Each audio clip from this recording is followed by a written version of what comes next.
And here we are with Mars Perseverance, 51 years later, getting ready to do the first ever Mars return mission. Eventually, we can bring those samples back to Earth and determine for the very first time, did life exist on Mars?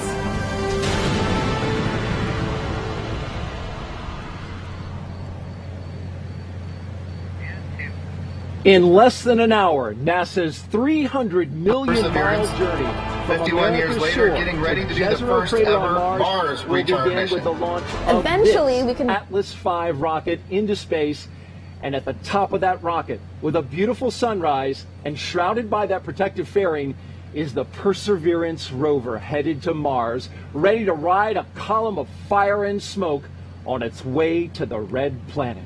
What a beautiful morning here on the Space Coast. Welcome everyone. Behind us, the star of the show. This is a life-size mock-up of the Perseverance rover, which is just like the one we are launching to space. Hi everyone, I'm Daryl Nail. And I'm Mujige Cooper.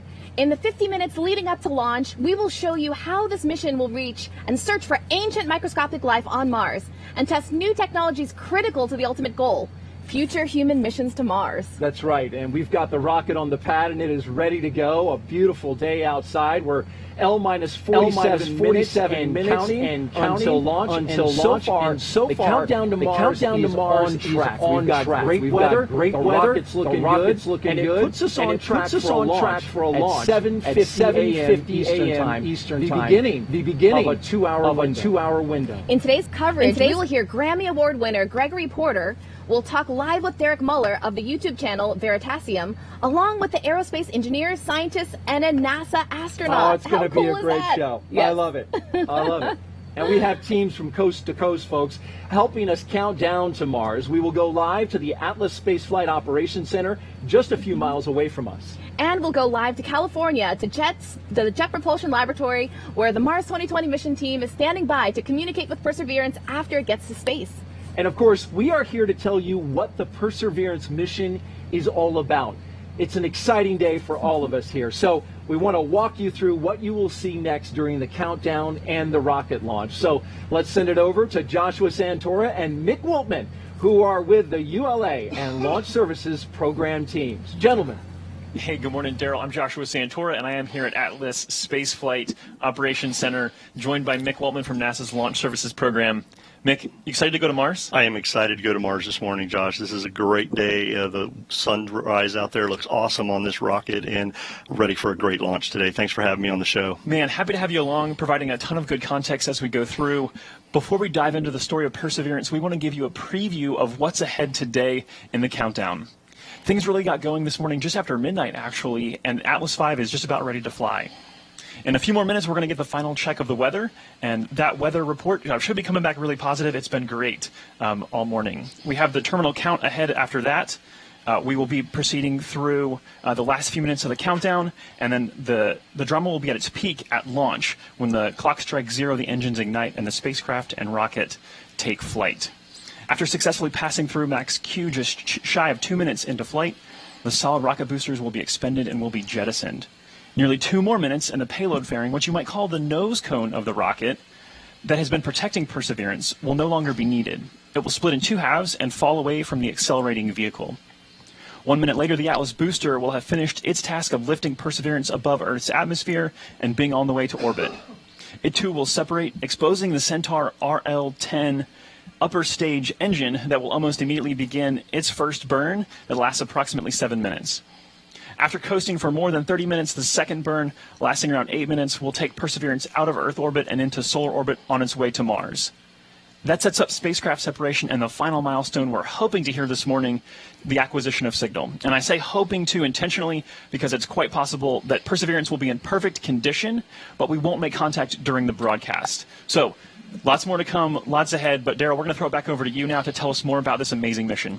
All right, thank you, Joshua and Mick. We've got a lot of really smart people and talented people that we're going to be talking to today. But let's begin with a scientist who's coming up in just a bit.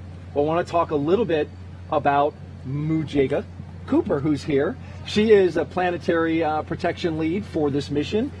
Thank you so much. You've been working on this for a while, Moo. Yes, this has been 7 years in the making, and I'm so excited to share this moment with you and with those that are viewing today. I'm just ecstatic. It's fantastic, and we're in a launch period. People probably want to know, why are we launching today? Why are we launching right now?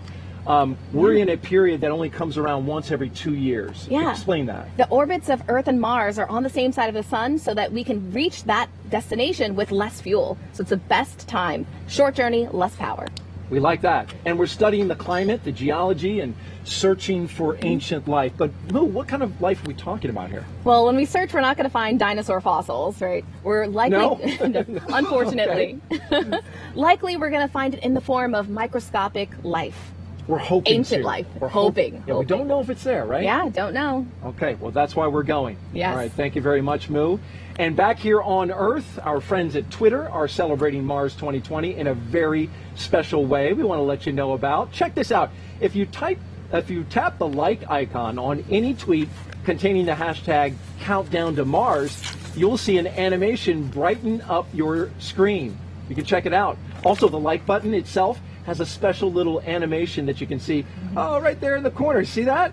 Did you see that one? The little sun and the rocket You should went hit around it. Hit it there. That's right. You just hit it and it goes. Oh, there you go. It will also work in any language from our partner countries, including Spanish, French, Norwegian, and Italian.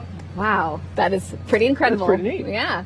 And despite the daunting challenges, NASA has a long history of missions to Mars, going all the way back to 1965 with the Mariner 4 spacecraft. Yeah, we've covered a lot of ground on Mars since then. So let's head out to California and join JPL's Raquel Villanueva. Raquel, what can you share about our history of exploring Mars? Well, Daryl, in the past, we explored the Red Planet with orbiters and landers, but it was the ability to move around Mars with rovers that truly helped unlock its secrets. Today, I'm joined by Perseverance Deputy Project Manager Jennifer Trosper. She has worked on every single Mars rover mission for the past 3 decades. Now, Jennifer, how does today's launch fit into the history of exploring Mars? Well, we have always been interested in Mars because it's the thing that's most like Earth that we know of. And it's a little bit different today, and so understanding what happened to Mars will help us understand more about our solar system and also more about Earth. Now, as we said, Mars exploration started in 1965 with the Mariner spacecraft flying by Mars. And in 1975, we actually landed the Viking 1 lander on the surface of Mars. And then after that, we started sending orbiters with more sophisticated instruments. Those instruments would do global mapping. They'd find the minerals. They'd find the topography of Mars. They'd actually study the weather of Mars. But we found out that those orbiters needed partners. They needed partners to go down to the surface of Mars and explore like a geologist on Earth would, where he walks around and takes pictures and maybe she takes some measurements. That's what these rovers needed to do, and that's really what started the Mars rover program for us. Our very first rover we sent in 1997, it was a Sojourner rover. Sojourner weighed about 25 pounds and drove all of about 400 feet. But she really showed us what value a rover on Mars could have. And so then the Mars program started the Follow the Water theme to try to understand Mars better. And the first 2 rovers that were sent to Mars to follow the rover were Spirit and Opportunity. They landed on opposite sides of Mars in 2004, and they drove 30 miles combined. And they both found evidence that there had been water on Mars in the past. But we still weren't sure whether that water fostered an environment that was good for life. And so then we sent Curiosity in 2012. The Curiosity rover was big, it had a big robotic arm, it had a drill, it had a science lab in the front. And Curiosity was trying to understand the habitability of Mars. Could Mars have ever fostered life? Could life have ever grown on Mars? And within months of Curiosity landing on the surface, she actually found an ancient habitable environment on Mars. But we still don't know if life ever did form on Mars, and that's the goal of the Perseverance mission. Wow. Thanks, Jennifer. And now that we understand how each rover mission helps shape the other, let's get to know Perseverance. You know, Mars is the closest place that we can reach with robotic exploration that we think had a really good chance of having ancient life. The Perseverance rover will land at a location called Jezero Crater. Jezero Crater is a very interesting place. It's a crater that once held a lake. There are a lot of craters on the surface of Mars that could have once hosted ancient lakes, but not every crater that we think had a lake actually preserves evidence that that lake was there. It had an inflow channel and it had an outflow channel. That means it was filled. The crater was filled with water. In Jezero, we have probably one of the most beautifully preserved delta deposits on Mars in that crater. The major goal of the Perseverance mission is to investigate astrobiology on Mars, and in particular, to address the question of whether life ever existed on Mars. The Perseverance rover starts with a design that's very similar to Curiosity, but we've added to it a whole new set of science instruments. And these science instruments were purposefully selected to help us in the search for biosignatures. We're going to be taking microphones with us. For the first time, we're going to have that human sense on another planet. Perseverance carries with her a grand experiment in spacefaring technology, a helicopter, the name of which is now Ingenuity. One of the major upgrades that Perseverance has from Curiosity is that it's able to self-drive for a distance of up to 200 meters per day. As the rover is driving, it's literally building the map of the road it's driving on Mars. Scientists for years have told us that to really unlock the secrets of Mars, we have to bring samples from Mars back to Earth. So what Mars 2020 is going to do is to drill samples, put them in small tubes. We're going to seal it in its own individual tube. We set them on the surface to provide a target for the second two missions, which hopefully will get in development in the next several years and could potentially get the samples back to Earth by 2031. Perseverance is a very, very profound first step in both our understanding of our place in the universe and a stepping stone towards human exploration on Mars.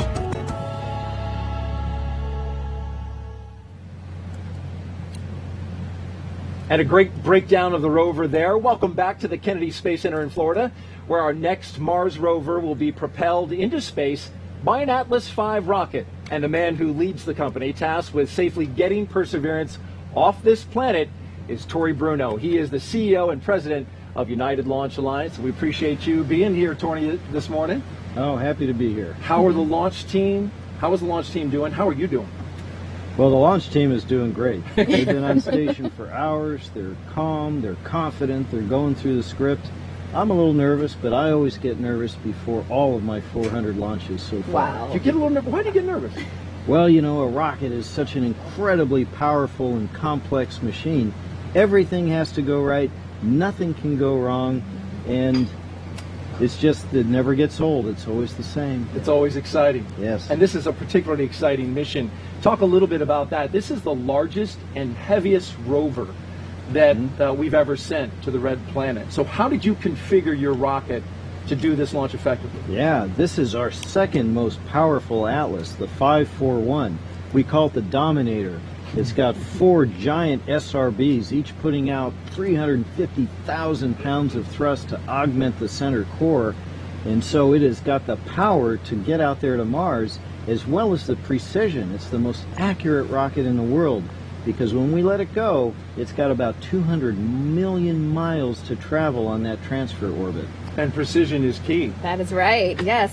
So the power source for the Mars rover is a contained radioactive battery. I've seen it up close, and we had to alter the way we behaved around that. Yes. How has that changed your team's efforts? Oh yes, the operations around that are completely different. Now, we have a lot of experience with these. We've flown all of America's RTGs, and we're the only provider that is certified to handle them. But, you know, it is still 11 pounds of plutonium, as you saw. Yeah.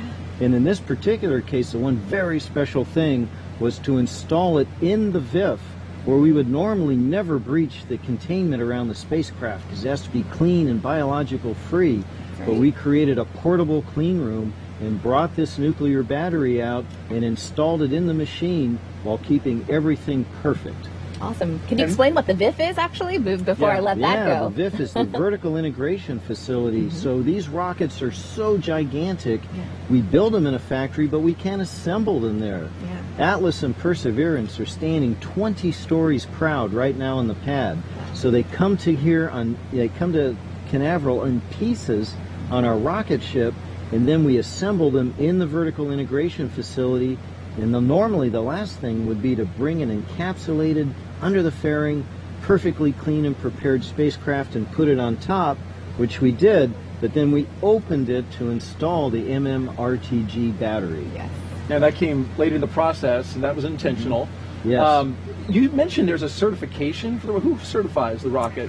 So NASA certifies the rocket, and then NASA and the Department of Energy certify a provider like us to handle a nuclear payload because of all these special requirements. Very good. You know, when you were preparing for this mission, you couldn't have imagined, a year ago that you would have a coronavirus pandemic wreaking havoc on this state.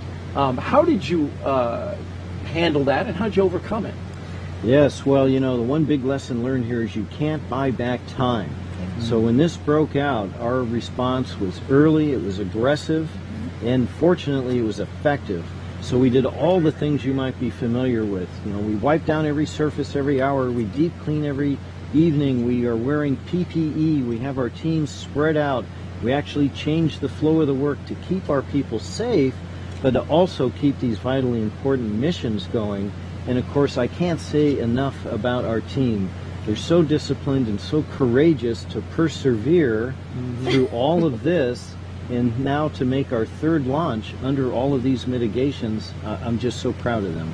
Well, Tori Bruno, CEO of United Launch Alliance, we appreciate you being here, sharing your knowledge with us. Good luck with the rocket launch today, and enjoy it. Thank you very much. Go Atlas, go Perseverance. All right. The countdown to Mars is well underway. Let's go to our launch commentator team for an update on the pre-launch efforts and a weather forecast. Joshua? Hey, thanks, Moo. Operations this morning have been really pretty quiet. Mick, can you tell us what's transpired to get the rocket to the point that it is today, right at this moment? Yeah, actually, Josh, it's great to have a quiet countdown this morning. That means really good things for us here in the ASOC. But the teams did come on station today about midnight. They got on station, started configuring the launch vehicle, getting it ready for fueling, as we've been listening to them fuel the first stage Atlas with LOX and the second stage Centaur upper stage with cryogenics. The team continues to do that. They've checked out the avionics, the electrical systems. They've also done a flight termination system check with the range. So all systems are looking nominal, and the team is now currently in their T-4 and holding, and just assessing the telemetry and the launch vehicle as we get ready to lift off this morning. Yeah, and it is a programmed hold, so this is part of the plan. This is not anything going wrong. We do have a 2-hour window today, but everything is charging ahead towards that 7:50 a.m. Eastern liftoff time. We want to introduce you to a few of the teams involved this morning. We want to start with the U.S. Space Force. They're responsible for the range operations and weather activities. So, Mick, tell me about the range really fast before we get this weather briefing in just a few seconds. Yes, the United States Space Force is responsible for public and personnel safety here at Cape Canaveral Air Force Station and Kennedy Space Center, where we're launching from. So a very important part of the mission today. They are one of 5 teams that are working with us to launch Mars Perseverance on its way this morning. And an important part of that, not only public safety, but is they also do weather for us to make sure that everything looks good. As we saw that sunrise this morning come up right behind, everything is looking good. So. RC, LC, that one. RC, conduct weather briefing on Channel 8 Weather Conference. Roger.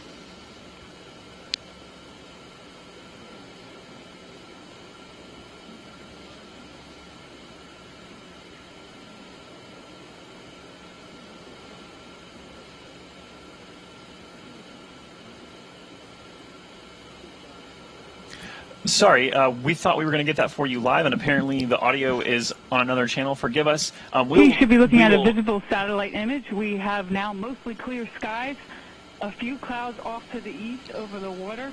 We were monitoring one cell on the radar 10 miles to our southeast, which has dissipated, so things are looking great for launch. We are go on all LCCs and expected to remain go through the count. Our temperature is currently 80 degrees. Could climb to 82 by the end of the window. Winds are currently from 220, 8 knots sustained with peaks to 10 knots. 10% POV for the cumulus cloud roll. Proton flux is at normal background levels and expected to remain so through the count. This concludes the weather brief unless there are any questions. All right, so I think we're in good shape. We heard a great report there. Again, hearing the go on all LCCs, launch. Absolutely. LCC. Launch commit criteria. I can never remember the second C. Appreciate that. So tell us about the T clock, because obviously we mentioned we're at T-minus 4 minutes and holding, so we have a difference here in these two clocks today. Yeah, so the teams actually are working to two different clocks. The L clock, or what we call the launch time, or L minus time, is the real-time clock, which continues to count down towards liftoff. T-time, that's the clock that the team uses for operational sequences of events in the procedure. This time has built-in holds in it, one of which we're in right now, 30-minute hold, which allows the team to adjust things that they need to do throughout the countdown tonight. So the L clock will continue counting down, and what's unique about this is at L-4 or T-4 as we pick up the count, these two clocks will sync up and we will count down to liftoff this morning.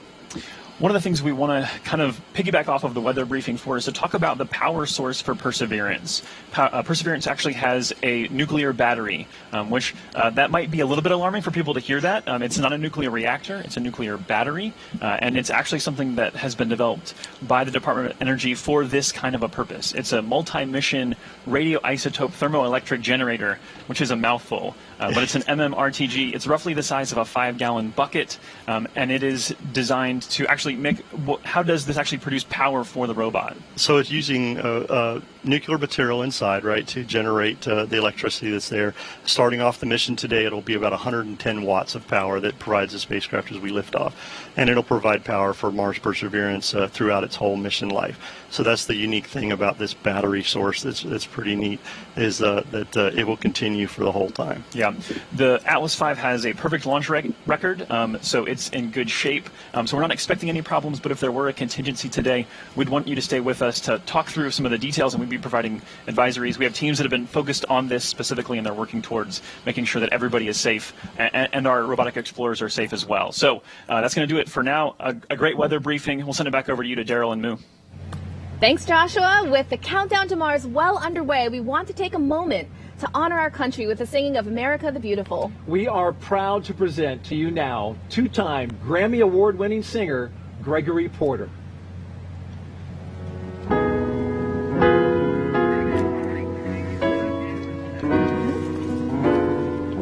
Lori Glaze, come on down. Good morning. For spacious skies, for amber waves of grain, for purple mountain majesty, above the fruited plain.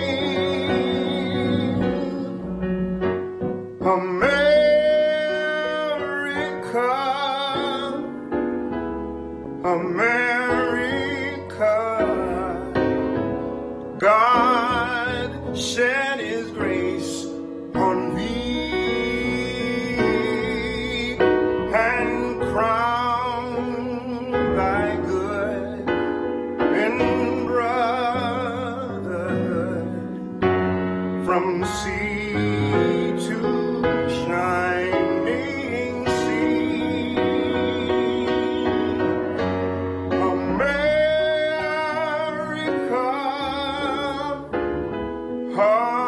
America, God shed His grace on thee and crown thy good with brotherhood from sea to shining sea.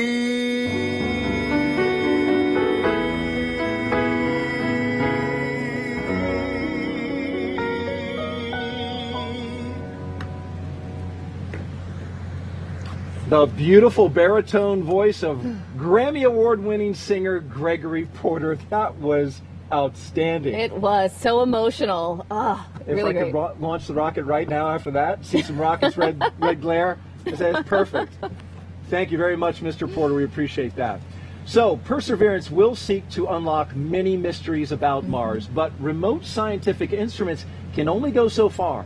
Joining us now to talk about returning Mars samples back to Earth is Dr. Lori Glaze, Director of NASA's Planetary Science Division. Thank you so much for joining us today. It's my pleasure. Happy to be here. Yeah. First, can you talk to us about the value of studying Mars samples here on Earth? You bet. So one of the most exciting parts of this mission, of course, is that we're going to drill samples that we're going to go back to Mars and pick up and bring back to Earth. And part of the reason for that is, or the main reason is, that we can only go so far with the instruments that we have on the rover.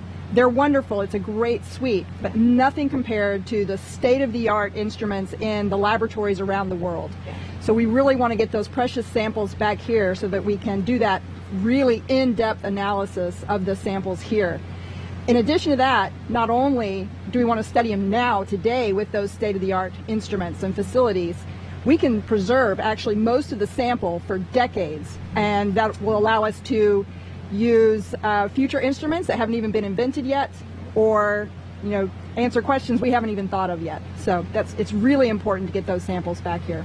And could we confirm life if it is there with the instruments we have on the rover, or would that actually happen back on Earth?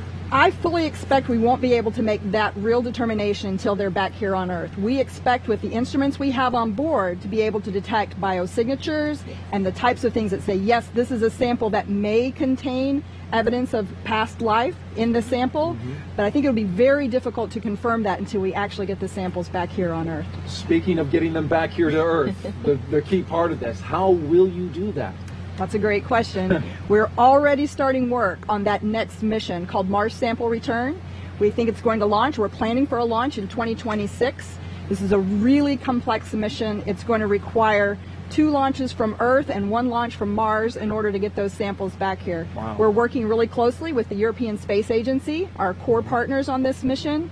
So we'll have a launch from the U.S., which will launch a sample return lander that will land on the surface carrying a fetch rover that will go out and pick up the samples, bring them back, load them into a rocket, the Mars Ascent Vehicle, and launch them into orbit around Mars.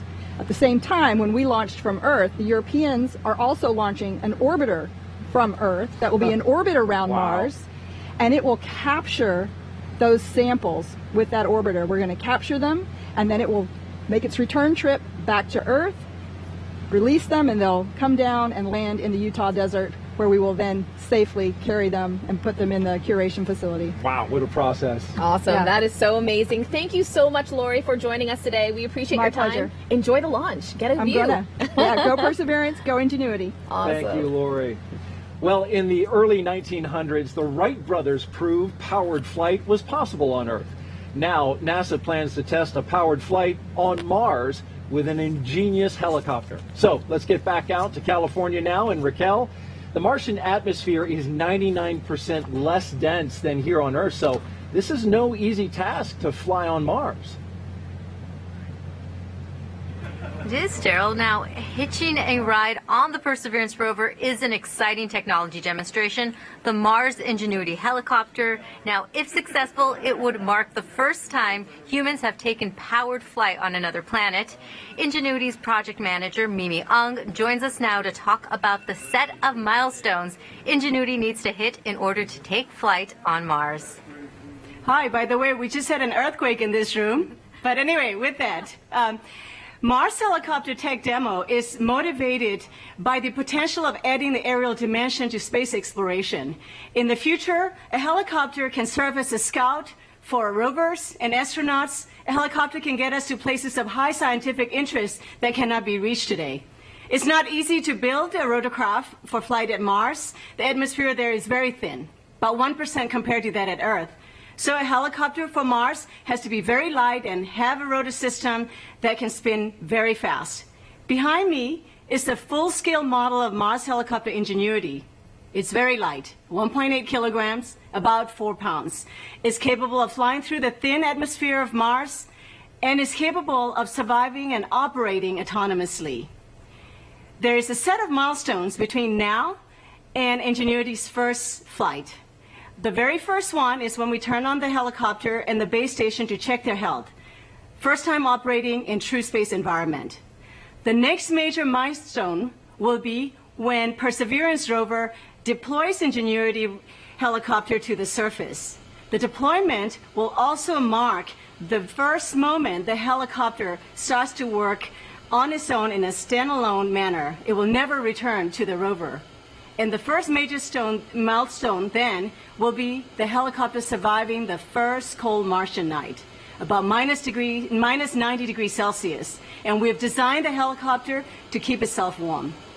So we've planned for up to 5 flights in the 30 Martian days that have been set aside for our flight experiments. The flight data we get from the helicopter will inform our team the health of the helicopter and performance of each flight. The data could also include a few color photos.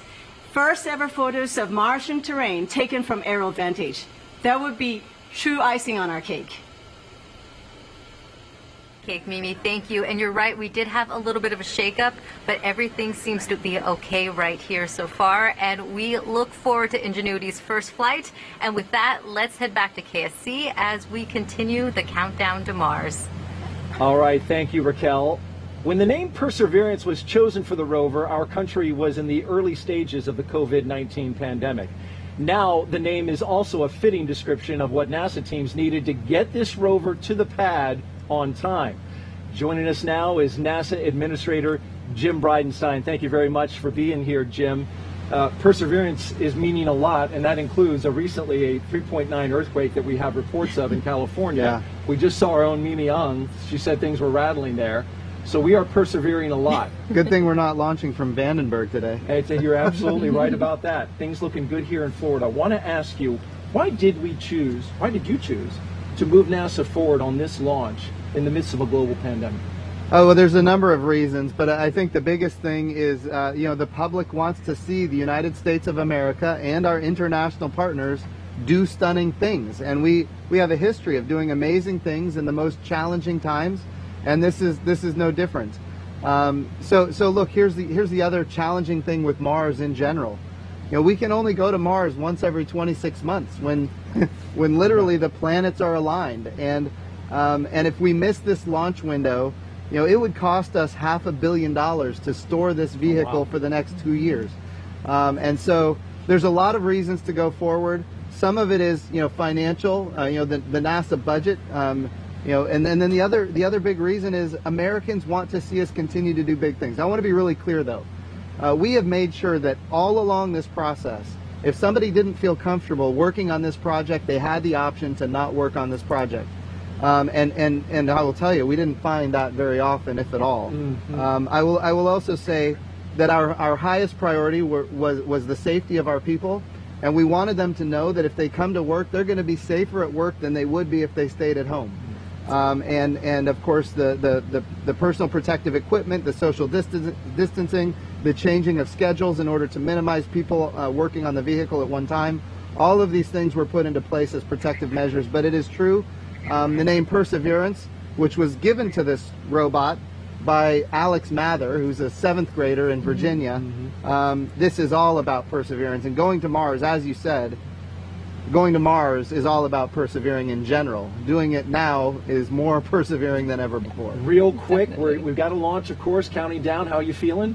Well, nervous as always. This is a lot of money at the top of a rocket, and of course not just the money, but the entire life's work of so many, thousands of people. So look, it's going to be a good day. We're knocking on wood.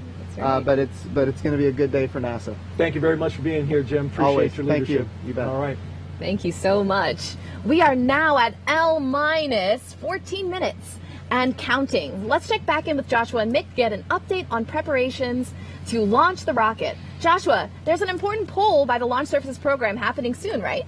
Yes, absolutely. So the countdown is continuing. Obviously, a status report, we heard them talking about the earthquake, and everything is still good. We're hearing that on the back end that things are proceeding well. No no major issues or hiccups because of that.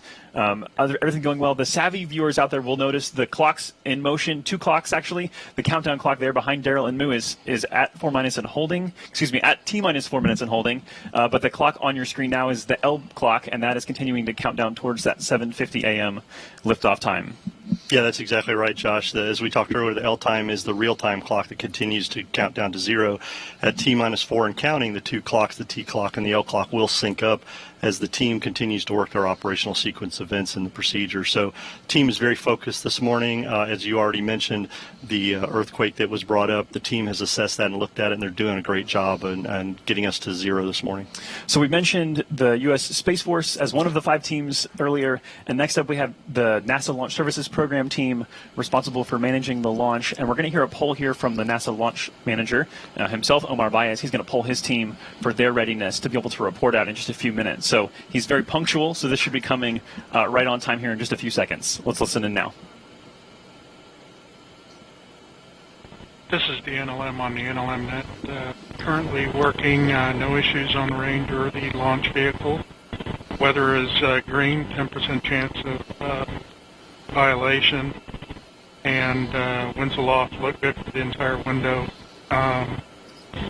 The spacecraft did experience some earthquake activity at their control center in Pasadena, but appears to be ready to proceed. And with that, I would like to poll the team for final launch poll and spacecraft configuration. NASA CE. NASA CE is go. SMA. SMA is go. SMD. SMD is go. NASA Mission Manager. NASA Mission Manager is go. LSP. LSP is go. Copy. NASA team is ready to proceed. All right, so we heard NASA team is ready to proceed. He even mentioned the weather in there, which is great, only a 10% chance of violation. Again, a big thank you to Jessica Williams of the U.S. Space Force 45th Space Wing. I like the fact that we're working no issues this morning into this count. That's an important part that Omar brought up. And the team, one thing you need to understand about the NLM is it's a combined NASA team of spacecraft and engineering. So hearing all those goes is good this morning. Yep, and we're going to keep moving because we got a lot to do still. We're going to throw it back out to you, Daryl. All right, thank you very much, Joshua. Our NASA teams across the country overcame challenges caused by the COVID-19 outbreak, as you've heard so far, to get this Mars rover to the launch pad on time. We are about to hear from workers at centers in California and Florida who took every imaginable precaution while managing to get this vital work done.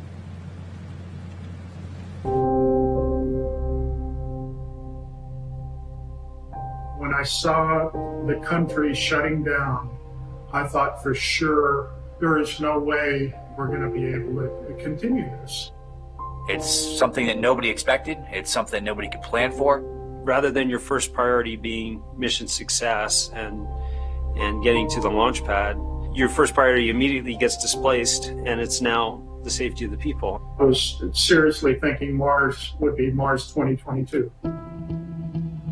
It took a lot of work to put stuff together in order to keep momentum going, to keep people working safely, keep them healthy, and to keep the project on schedule. There's no doubt that working in isolation, not virtual isolation, but in physical isolation from everyone else, is a challenge. It's hard for me. I have 2 young kids. Sometimes I'm not able to focus or listen probably as well as I would want to. A lot of our work was occurring in a clean room anyways, but that meant that even before we entered the clean room, we had to find ways of ensuring that we were not putting ourselves or others at risk. Most of the time for these missions, our relation with the spacecraft customer is incredibly important. So usually we're able to be here working beside them on their equipment and making sure that all of their needs are covered even before they ask for it. It is a challenge, but we're used to meeting unique requirements here at the hangar, and we pride ourselves in our flexibility. This is just another mission, just with a different set of obstacles that we have to overcome. It might not be, like a broken rocket, but it's it's got its own challenges. Our job is to go into the unknown, and this is just another example of the unknown. How to make this job happen when you're doing it largely through a computer screen. I asked the team a couple months ago if they would like to do something to kind of symbolize and mark these challenges that we faced, and they designed something that we called a COVID-19 Perseverance plate that's now affixed to the port side of the rover. It has a globe representing all of us that face this challenge together, the spacecraft leaving the Earth on its way to Mars, and all of this supported by the now familiar staff and servant of the medical community. And we hope that this mission, in some small way, can inspire them in return. Pretty much everybody that I've talked to that's associated with the mission has said the same thing, which you could not have come up with a better name than Perseverance. We have persevered through this. Nobody's given up. We won't get this mission done. We will get it done through the pandemic. I think it's a really important symbol of humanity, hopefully persevering through this great challenging time that we have right now. We appreciate that team as well as the medical community that really stepped up and helped. And it's ironic, Moo, because the name Perseverance was chosen by a 7th grader who at the time he submitted that name, he didn't know that we would be faced with a global pandemic. So we are glad to have him and his family here along with the student who named the helicopter to watch the launch in person. Their names are Alexander Mather and Vaniza Rupani, and they are watching from the 5th floor balcony of our engineering building, just a stone's throw away from the countdown clock. Look at that, there they are, looking cool. Alexander Mather, who goes to Lake Braddock Secondary School in Burke, Virginia, submitted the winning essay to name our rover Perseverance. Yeah, they've got a great view. I've seen it from up there. They've got the VAB in the background, as you can see there, so cool. It's such a beautiful setup for this awesome launch. And Vaniza, who you can see her, and they're waving. Hey guys, appreciate you. She's a junior at Tuscaloosa County High School in Northport, Alabama. She entered the contest as well and came up with the name Ingenuity for our helicopter that will accompany our rover to Mars. Thank you both for being here. What a neat view that is. Yes. All right, folks, with the coast phase coming up, we want to let you know that after the launch, it will be about an hour before Mars Perseverance separates from the second stage. When that happens, the rover will then be on its way to Mars, so hang in there. Yeah, don't go away, as we will walk you through the flight around the Earth, and we'll talk live with the astronaut Zena Cardman about our human exploration ambitions and NASA's Associate Administrator of Science, Dr. Thomas Zurbuchen. It's going to be great, folks, so stick around. It's L-6 minutes and 26 seconds now. And time to focus our attention on the launch operation the rest of the way to liftoff. So let's send it back out to Mick Woltman and Joshua Santoro. Gentlemen. Thank you. I want to let you listen into the remainder of this poll in motion. Let's go to that now. Range coordinator. Clear to proceed. Launch director. LD is go, and you have permission to launch. Proceeding with the count. ALC, verify T0 is set for 1150 Zulu.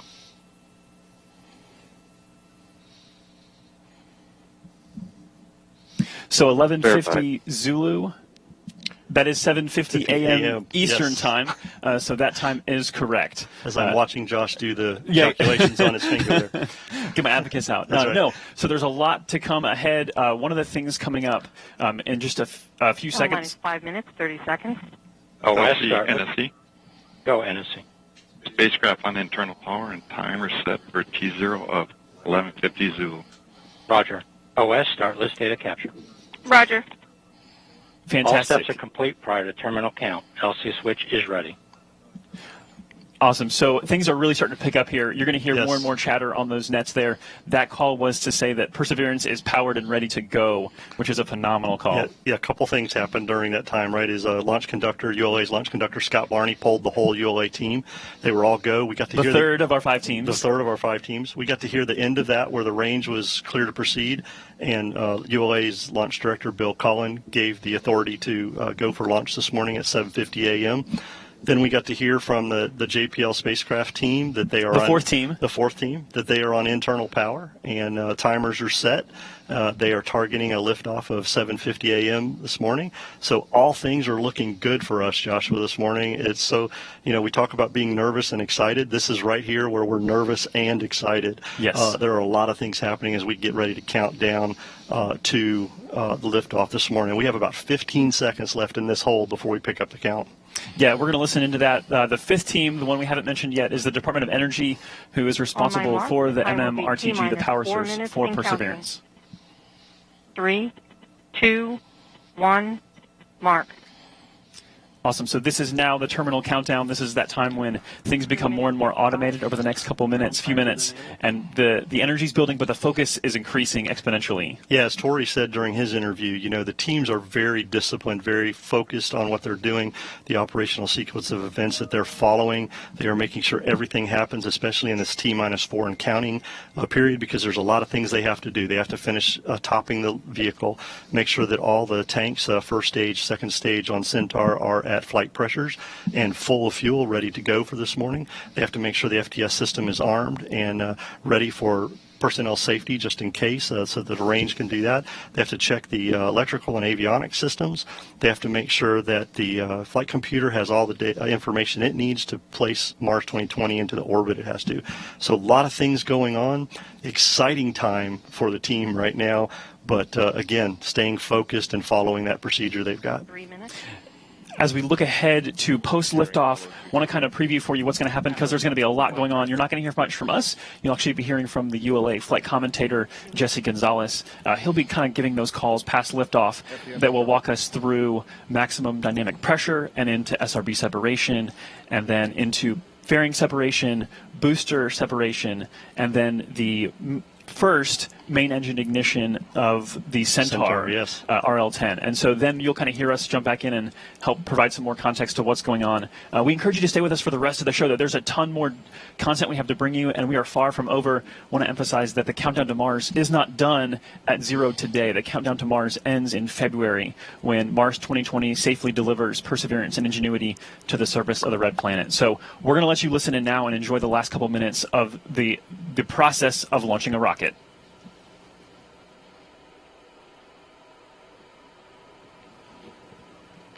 One minute 59.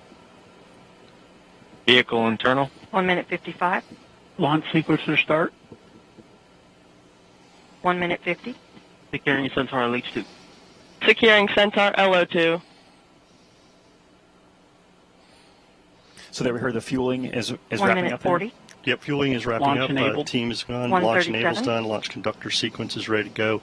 They're getting ready to turn the vehicle over to auto sequence at T-minus 31 seconds.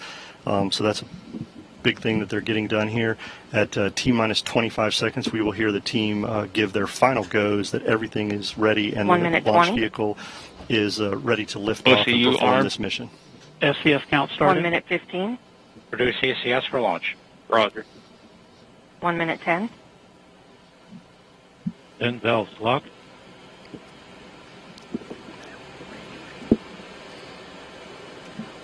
One minute. Rock, report range status. Range green.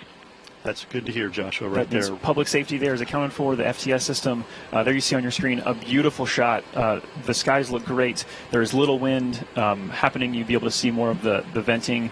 If there were wind, the trail of that venting. So we're ready to go. And actually, that's an important point. The reason we don't see that venting is the vent valves have been locked up to put flight pressure into the tanks. And as we just heard, they're stable at step 3, which means the tanks are ready to go. And here at about 5 seconds, we will hear the team ECS reduced for launch. Give their final go. 25 seconds. Status check. Go Atlas. Go Centaur. Go Mars 2020. There we go. We are ready to go lift off this morning, Joshua.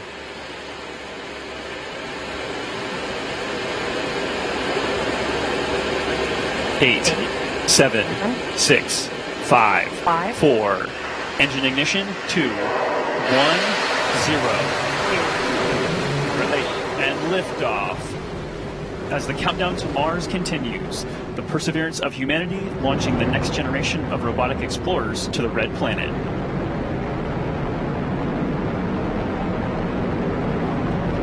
And Atlas TU has gone to closed loop control.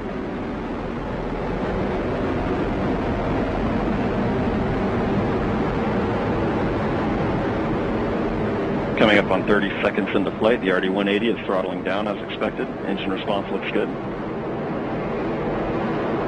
And Mach 1, Atlas 5 is now supersonic.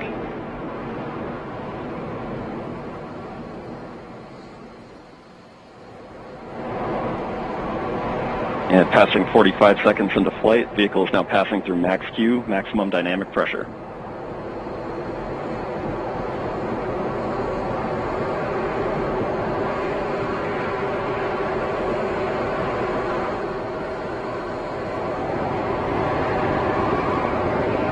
And passing 1 minute into flight, the RD-180 is throttling back up as expected. Engine response looks good. At this time in flight, the SRB chamber pressures remain nominal. The RD-180 pump speed and fuel injector pressures are responding well to demands on the engine. Standing by for SRB burnout shortly.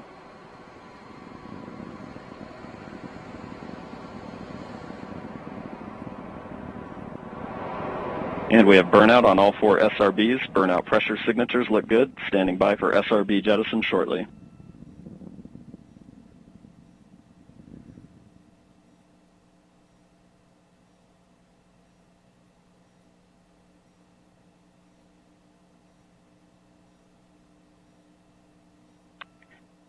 And we have a good indication of SRB jettison of all 4 SRBs. And the vehicle has gone to closed loop guidance. Vehicle body rates are responding nominally at this time.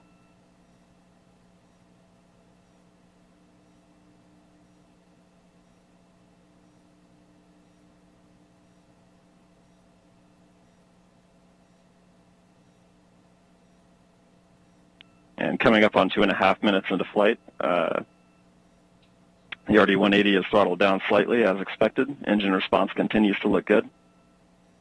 At this time, the vehicle is 50 miles in altitude, 85 miles downrange, traveling at 6,000 miles per hour.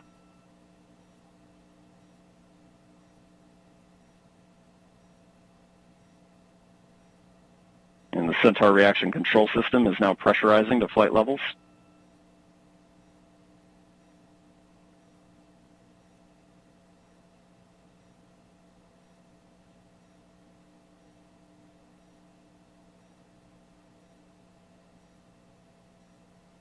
And just past 3 minutes into flight, the RD-180 is now throttling to maintain a constant 2.5 G acceleration limit for payload fairing jettison. Engine response and vehicle acceleration look good.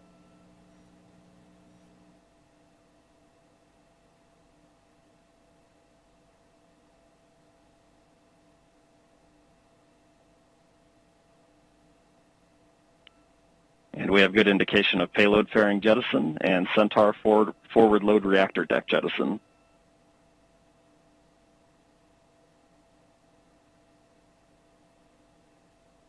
And the RD-180 is throttling back up to attain a 4.6 G acceleration. Engine response continues to look good.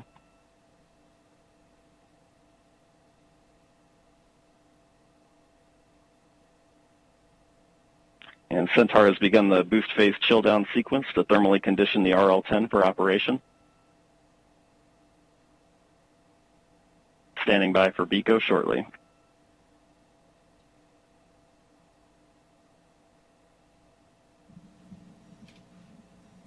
BECO's the call for booster engine.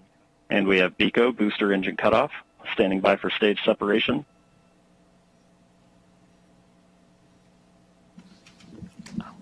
And we have good indication of Atlas Centaur separation. So there you're seeing live footage. And we have the Mach 1. RL-10 operating parameters look good. Chamber pressures are stable.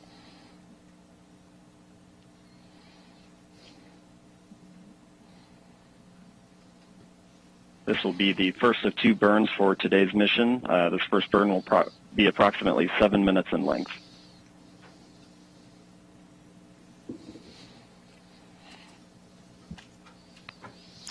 So, Mick, that's pretty exceptional footage there. That's live video. We will see that switch over shortly into an animation that kind of helps let us know what's happening with the rocket. But right there, a beautiful liftoff. Fun to feel that rumble in the building here as we proceed towards orbit and then towards Mars destination. Yeah, absolutely. It was great watching an on-time liftoff of the Atlas V with that little over 2 million pounds of thrust. Cleared the tower in roughly 5 seconds. Josh, you and I worked the InSight mission, and if you recall, that mission on the West Coast took about 17 seconds to get past tower. So with those 4 solids today, this thing really got out of here and on its way. And it's, as we hear from Jesse, everything's looking nominal, and all vehicle parameters are within the design limits, and we're getting ready to come up on a main engine start for that first burn that Jesse was talking about. Yeah, so recapping this countdown to Mars, the stations began to be filled up this morning just after midnight. Preparations, fuelings, powering up, all the way through that liftoff that happened, I think, Mick, it wasn't precisely on time. I think you said it was like 10 milliseconds early, so it's pretty much dead on. Yeah, dead on. This team does a great job. As I said, they're very focused, very disciplined. As Tori also said, courageous. They have done a lot of work to get us to this point today through this pandemic, changed how they did some of their work, made adjustments as needed, a lot of cleaning, a lot of things, a lot of wearing their face masks, doing all kinds of things. And so this is an exciting time, not only for the JPL team in Mars 2020, but everybody that's worked this mission, and for the country and the agency. So this is exciting to see. We still have a long way to go, Joshua, before spacecraft separation. Yeah, we had a really quiet countdown today, which is phenomenal, that we got off the ground on time. And we are proceeding now that we are in the middle of the first burn. It's tough to make out, but that engine is lit and it's firing. So we are in motion. There you go. There's that animation we talked about. The telemetry there as we switch to a TDRS-compatible data format. TDRS. Overall telemetry quality is very good. The space tracking system. So there you go. This is not an actual video, but this is an animation that's driven by real data. So although we're not actually seeing the engine on screen right now, we can see that the engine is lit, and that is driven by the data that says that the engine is truly lit and we're in this burn. Yeah, the launch vehicle continues to send telemetry to the launch team via the TDRS network, as you mentioned, and that allows them to continue to watch what's going on and make sure all their sequence of events meet their timeline. We continue on a nominal flight this morning. This first burn, as we heard earlier, will be about 6 minutes. This will get us into that park orbit around Earth, allow us to get on our way, and then get into that approximately 30-minute coast period that we're going to have. 8 minutes into flight, beginning to see the Centaur PU system balance out mass errors, seeing very stable body rates in the Centaur. So we've mentioned 5 teams at play, and although if you were watching, hopefully you got a chance to see this in person, if not on camera, it's easy to kind of say, oh, it's over, like job done, but all 5 of these teams still very much engaged, still very much focused, because there's a lot of work ahead as we proceed through this first burn, and then a coast phase, like you mentioned, Mick, and then a second burn, and then spacecraft separation and the acquisition of signal from Mars 2020. So a lot more coming up here. Mick, I know for a launch services program, you guys manage the launch. So what does that mean? I mean, this is you guys' work in action right now. By the way, that's the 5th team that we didn't get to mention. We talked about JPL, we talked about DOE, we talked about United States Space Force, and United Launch Alliance. LSP, we are like the brokers to select this launch vehicle and help with manage this mission. So we get our spacecraft customer, the JPL folks, they come to us. They have some certain requirements that they need for this mission. The launch services program made up of engineers and flight analysis folks, and they look at everything, they help define those requirements, and then we go out and procure a vehicle from a commercial partner. In this case, it was the Atlas 541 for the Mars 2020 mission that was needed for performance, right? As you and I have talked over the last several days, Josh, one of the things that was important for us to look at was that performance, to be able to get Mars 2020 onto that transfer orbit into solar orbit to intercept Mars in 7 months. It's kind of analogous to a football game, right? With a quarterback trying to throw a pass downfield. You need a quarterback with a lot of performance who can get that ball down there where it needs to be, so the receiver can intercept that. In our case, 7 months later. There you go. Yeah, it's the longest football pass ever. The Earth is the quarterback, the Atlas is the quarterback's arm, Perseverance is the football, and Mars is the receiver. That's exactly right. And what we also talked about is that technically, you could launch to Mars at any time if you had a rocket that was powerful enough.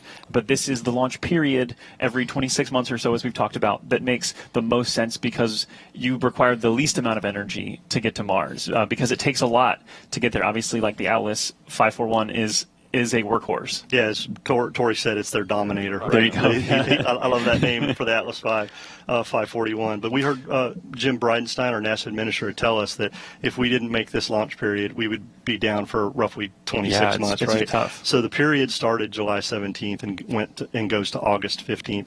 Today, July 30th, was one of those launch opportunities that we had. We had a 2-hour window, and within that window, we had several opportunities. 25, actually. Yeah. 25 opportunities. And we launched at the beginning of the window on our first opportunity to get Mars 2020 going on its way. And that, that sounds like a lot, and it is. The flight analysis group, both at JPL, LSP, and ULA, did a lot of work to pick out those target sets and figure out where we needed to be. So they've done a great job, and we'll see how this mission continues. So, Mick, tell us about the 2 burns required here, and we're actually coming up on the end of the first one. Ultimately, a lot of people probably, and myself included at some point, just like, why wouldn't you just keep firing the engines? Just fire all the way through and get to Mars in one shot. So the first burn gets us into that park orbit we talked about. We've lifted off, we've left Earth, we've got into a park orbit around Earth right now.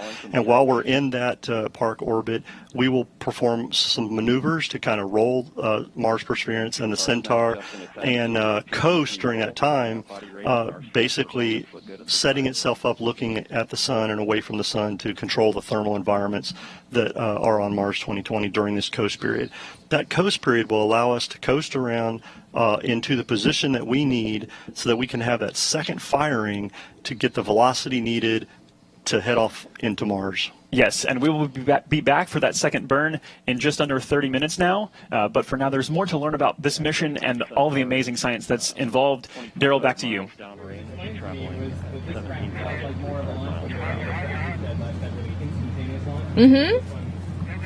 All right.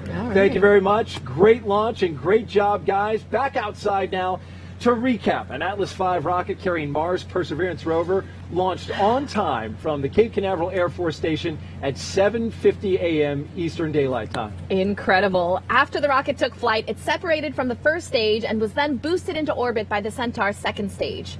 Perseverance is now preparing for a second burn that will put it on a trajectory toward Mars. That's just incredible to say. It gives me goosebumps. It really is. And we're so excited about that as well. And while we wait for that second burn, hang in there with us because we got a lot of exciting coverage to go. We're going to welcome in one of our launch guests, Dr. Derek Muller. He is the creator and host of the popular science education channel on YouTube called Veritasium. He also holds a doctorate in physics education, so he's really smart. And that's why you saw us kind of having some fun, because Derek was here on set and we're just having a good time talking about this launch, which I got to start off with that. Derek, your first time seeing a launch in person, what'd you think? I mean, what can you say? I have nothing to compare it to, but it was awesome, something I will never forget, and I definitely want to be invited back. So if you guys can make that happen, I mean, just so amazing. You do a great job explaining physics. What did it feel like? Kind of walk me through as you were watching and experiencing it. Well, it's like all the physics goes out the window a little bit. It's a very visceral moment between you and this very powerful craft. I think it's just amazing, all the engineering that goes into making something that's that powerful and yet that controlled. And to witness that is phenomenal. And then to feel the rumble of all that sound as it hits you, I found it an incredibly emotional experience. It's almost unbelievable to see it taking off. It's very surreal, that's for sure. Nice. What excites you the most about the Perseverance rover? Well, the Perseverance rover is going to do a lot of great science. So I'm excited, for example, that it's going to cache samples that we're going to bring back. Super excited that we're actually going to have samples from Mars in our hands. And I think that may clinch whether we can see that life is actually there. But I'm also super excited about Ingenuity, about the helicopter, which I got to visit out at JPL before it was strapped to the underbelly of the rover. And to think about flying a rotorcraft in, another world, essentially, in a place that only has 1/100th the Earth's atmosphere. It seems audacious, and I am impressed and amazed, and I can't wait to see if it works. I'm cautiously optimistic. I think the team is phenomenal. And you did, in fact, a YouTube story on it, a piece on your channel, and did a fantastic job going to JPL. I did, yeah, and I was just so lucky that it was like there, a meter or two away from me on the other side of a door in a clean room, and that was, one of the great moments of my life. Yeah, that thing's going to Mars. Exactly. Yeah, and it weighs like about as much as my laptop. Yeah. And you think about, it's substantial in its size, and it's going to go there and take off and fly all by itself, because of course we can't control it, given the time delay and everything. That is, I just think, one of the pinnacles of human engineering. Yes, absolutely. Now, this is going to do some big science as well. What are your thoughts on the search for ancient microbial life on another planet, Mars? Well, I think chances are good that Mars once harbored life. It was so similar to Earth in the past.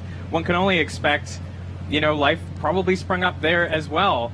But I'm really excited for us to get that confirmation, because I think it really transforms our ideas about life and how frequent it is. Right now, all we have is this sample size of one Earth with life. If we find another one, that's 100% more information and data, and I think it's likely that life will not be exactly like ours. And I think it'll be fascinating, everything we can learn about other potential forms of life just by finding life on another planet. You seem to suggest that you think there is life.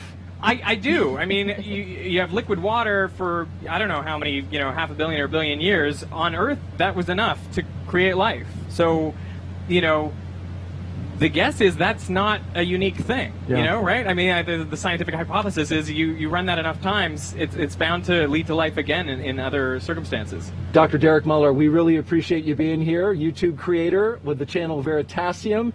We know you have a 2.5-week-old child your wife is holding out. There are very few things that I could leave for, but this launch, that is one of them. Thank you so much for doing so. Get a selfie with our full-size rover back here. You see that? Please. I definitely will. Very good. Thank you so much. There has been a lot of anticipation by NASA teams leading up to this launch, but some won't be able to fully celebrate until the rover has safely landed on Mars 7 months from now. Raquel, you're there with the Mars mission team at JPL in California. How are they reacting to seeing Mars 2020 take flight? Well, Moo, it's been quite an eventful morning with the earthquake, but you could feel the energy building in the room in the run-up to launch. And now I'm with Bobby Braun, the Director for Planetary Science at JPL. Bobby, now that we've started our journey to Mars, can you tell me how you are feeling? Wow, it's a great day. We're all so excited, and to get started in this way and to be on our way after all this work that the team has gone through. It's really just fantastic. That's great. Now that Perseverance is off the launch pad, what are its next steps? Yeah, well, we're almost on the path to Mars, if you will. The launch vehicle has done great so far. Our partners at ULA are just fantastic, and we're very happy to be working with them and for them to give us this boost so far. But we still have to have another burn of our upper stage. We have to pass through the night side, or the shadow of the Earth, come out on the other side and find the sun and power up, and then establish contact with the spacecraft. And once we do, we'll truly be on our way to Mars. We'll have a spacecraft that's power safe, that we can communicate with, and our journey will really begin. We look forward to that. Thanks, Bobby. Now, Daryl, as Bobby mentioned, there's an excitement here in the room as the team looks ahead to the second Centaur burn. But before we get to that, let's learn more about the science on board this rover. All right, thanks, Raquel. And as you mentioned, there are numerous scientific studies and technology demonstrations on Perseverance. Some of these are directly preparing us to one day send humans to Mars. One in particular is called MOXIE. Jeff Sheehy from the Science and Technology Mission Directorate is joining us now to explain, and he is here with us. Sometimes here at the difficulty with this technology that's all right. here, Daryl. Well, that's all right. It's a Britney Spears style mic, So like this. I don't know if that'll work fine. We can hear you. Yeah. Thanks for making the adjustment there. So Jeff, this is an incredible piece of technology here, this MOXIE, right? So tell us, what is it and why is it important?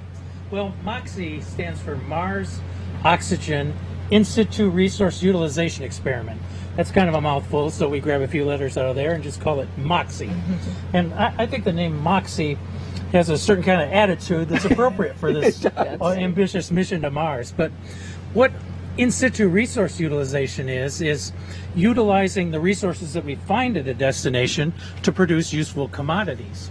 And so what MOXIE is going to do is suck in the Mars atmosphere, which is mostly carbon dioxide, and produce pure oxygen. Oxygen is a commodity that we can use in our exploration endeavors, and so MOXIE is the first in situ resource utilization experiment on another planet. How about that? So that's why it's so important. If we can produce things we need at the destination, we don't have to load them in a launch vehicle, launch them from the surface to Earth, push them all the way to the destination, and land them on Mars or the Moon. Saving incredible weight, fuel, resources to use them, the ones that are there and in place. That's right. It took a lot of moxie. What were some of the biggest challenges in developing this technology, designing it, developing, building it? Well, the team that produced the hardware that we just saw being launched on its way to Mars, they certainly had moxie because they had to overcome a lot of challenges along the way. When you start to develop new technologies, you're working in a laboratory and you've got all the room you need usually. And you can build it big and heavy because you're not trying to make it look pretty, you're just trying to make it work. And you've got all the power you need, and you can control the thermal environment, and you can have teams of people come in and tinker with it and fix it when it breaks and all of that. So, but, and you can probably see where I'm going with this, when you get to the point where it's time to fly that hardware to prove it out in the space environment or on the planetary surface, then the rubber really hits the road in terms of the engineering, and that's where the teams of engineers come into play, and they develop clever solutions to implement the process that's been developed in the lab and package it for space flight. So MOXIE faced a lot of challenges. You know, once you have to put it on the rover, the size becomes important. It has to fit in a certain volume on the rover.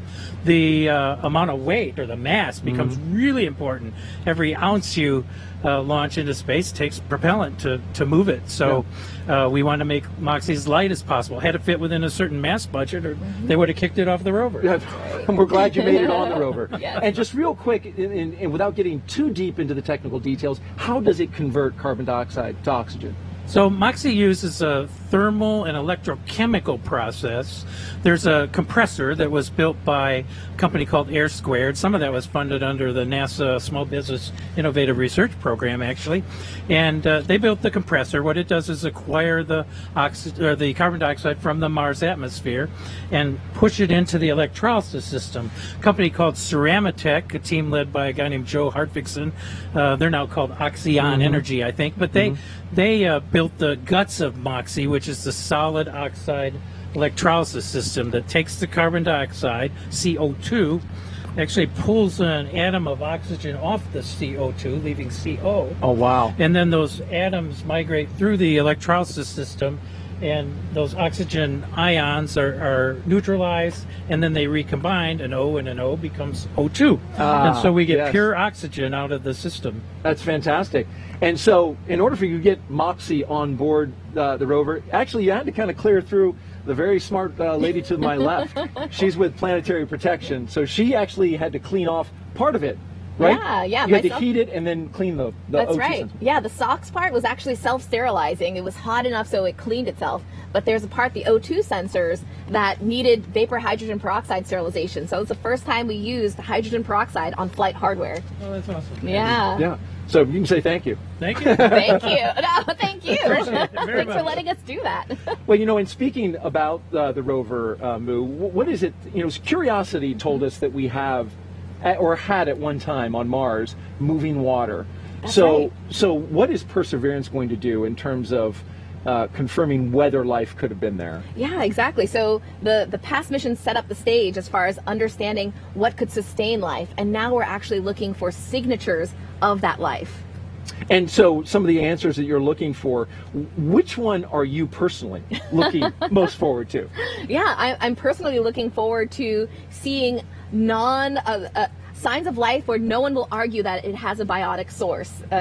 It's very easy to say, oh, this chemistry could have happened from natural reasons, but I want to see a smoking gun. It would be awesome to see that. Now, that's not exactly easy, right? No, not at all. And so explain that to us. Yeah, so in order to get that definitive signal, one of the main things you have to do is make sure you have a clean instrument that you're sampling with. And so that's why we spent a lot of time cleaning, baking out hardware to such a high degree, 150 degrees Celsius for some of these parts, to make sure it was clean enough. And so those parts have to be specially made to be able to handle that heat. That's right, yeah. In order to get it past you. Yeah, all of the material selection, everything was done specifically for that purpose. Where else in the universe, Moo, do you think we should explore for life? Yeah, I'm really excited about Europa. Europa has an ocean underneath a thick layer of ice. It has vents underneath that have a heat source, so there's a source of energy for possible life. Europa, a moon. Yes, the moon. Yeah, icy moons. That's the next place to go. It's interesting that you picked that. I mean, it's a very, very cold, cold place. Yeah. You've got a rover in front of you that is miniaturized. Do. We have one that is behind us. Yeah. Right? And as part of this, you also had to make sure that that nuclear battery was installed. Exactly. Yeah, there it is. Yeah, this bit back here. Tell me about how that worked, when you did it, and how that process was. Yeah, it was only a few days before this launch day. I mean, we just finished counting our samples just a couple of days ago. How about that? Yeah, so we had to actually alter the way we sample. We take wipes and swabs of every surface of the rover. But for this, we had to make sure our head was far back and we had as minimal radiation impact as possible. But we got it. It was super clean. INL did a great job. Everyone has done a fantastic job making sure this was as clean as possible. It's ready to go. What do you think about that full-size rover behind us? It's incredible. It's like, Yeah. hey, you should be up there. And apparently it is right to scale as you take a shot of it there. That's a beautiful rover. Well, it is. Thanks for describing all that to us, Moo. We really appreciate the time My pleasure. for you describing that. All right, back into the show now we go. Moving forward, of course, this is the countdown as we go up. You can see the Centaur there and the graphics as we are tracking and continuing to track Mars 2020 on its way. And when searching for the possibility of life on Mars, it's all about location, location, location. And Perseverance's destination is a place called Jezero Crater. Let's go back out to JPL now. And Raquel, you've got a scientist there that believes Jezero Crater gives them the best chance of finding any evidence of past microscopic life. That's right, Daryl. Knowing where to look for signs of ancient life on Mars can be a daunting task. It took 5 years to select a perfect landing site, and with us now is Katie Stack-Morgan, one of the project scientists who helped pick that location. Katie, can you tell us why we're heading to Jezero Crater? Thanks, Raquel. There are many reasons why scientists are so excited to send Perseverance to Jezero Crater, and why we think that Jezero Crater is an ideal place to begin a Mars sample return campaign. At Jezero, we think that Perseverance can assemble a diverse set of samples that will help us resolve some of the most important questions about life beyond Earth and the evolution of planets over time. At Jezero, we know without a doubt that there was an ancient lake and river delta. And at Jezero, we have river valleys that flow into and out of the crater, and we know that that lake filled up with water and then overflowed. Water, life as we know it, requires water to survive and thrive, and we think that Jezero has all the building blocks to support past life. At Jezero, we also have one of the best preserved deltas on the surface of Mars, and deltas in lake settings are ideal for supporting life. And the rocks that Perseverance will explore can tell us more about the possibility for past life on Mars. The rocks at Jezero Crater are also some of the oldest on Mars, between 3.5 and 4 billion years old, and that's the same interval of time when life was developing here on Earth. So by exploring the rocks in Jezero with Perseverance, we have the opportunity to explore more about the development of life in the solar system and can answer some of the major questions we have about that fundamental question. Back to you, Raquel. Great. Thank you so much, Katie. And with that, let's head back to Kennedy Space Center. Daryl? Much, Raquel. We are back here at the Kennedy Space Center with our most special guest, Moo, and the Perseverance rover. Here it is, a full-scale mock-up of the actual rover itself. Well, Moo, here it is. Yes. And so we've learned a lot about this rover so far. So tell me kind of describe from top to bottom what we're working here. At the top, you've got the mass cam, which is pretty tall, It right? is very it's tall. towering over your head. It is on a stage, but what does it do? Yeah, so it has a lot of fun components. Some of them are the Mastcam Z. Z stands for zoom, so you see those two stereo cameras. And there's also that eyeball, what looks like an eye, is actually a laser. It shoots at the rocks. A laser. A laser, lasers. And then depending on the signature that comes back, the spectrometer reads it and tells you what the geology is. And that's fantastic. Yeah. Some of the real exciting science, though, is happening right here on this part. This is the articulating arm that comes out, right, and then goes down onto the planet and starts drilling. Exactly. What all is here that's going to help us understand more about the geology of Mars, the climate, and whether or not there was life? Yeah, there's of course Pixel and Sherlock, the really amazing instruments that are going to tell us about the biosignatures. But in the middle, there is the coring drill. The real drill will have a drill bit, a coring bit, which is hollow in the middle. And there's going to be a tube inside. This is just a 3D printed version. And as it's collecting samples, it's going to have samples that go directly into the tube. Oh, you've got a tube there. Yeah, show there's that on the camera 3D there. printed tube here. And it's going to go down the middle of the tube as it's acquiring the sample. Once it's done, it's going to dock with the bit carousel here. It's going to ingest the entire bit with the tube inside and the sample. It's going to rotate down to the belly, and there's going to be a little arm on the inside called the SHA, the sample handling arm, to manipulate it, take pictures, assess the volume, and then seal it. That's fantastic. And so there's quite a bit of robotics happening between this part, the bit carousel, and getting it underneath. As we know, it's now underneath. But here's a special guest, and we're going to duck down.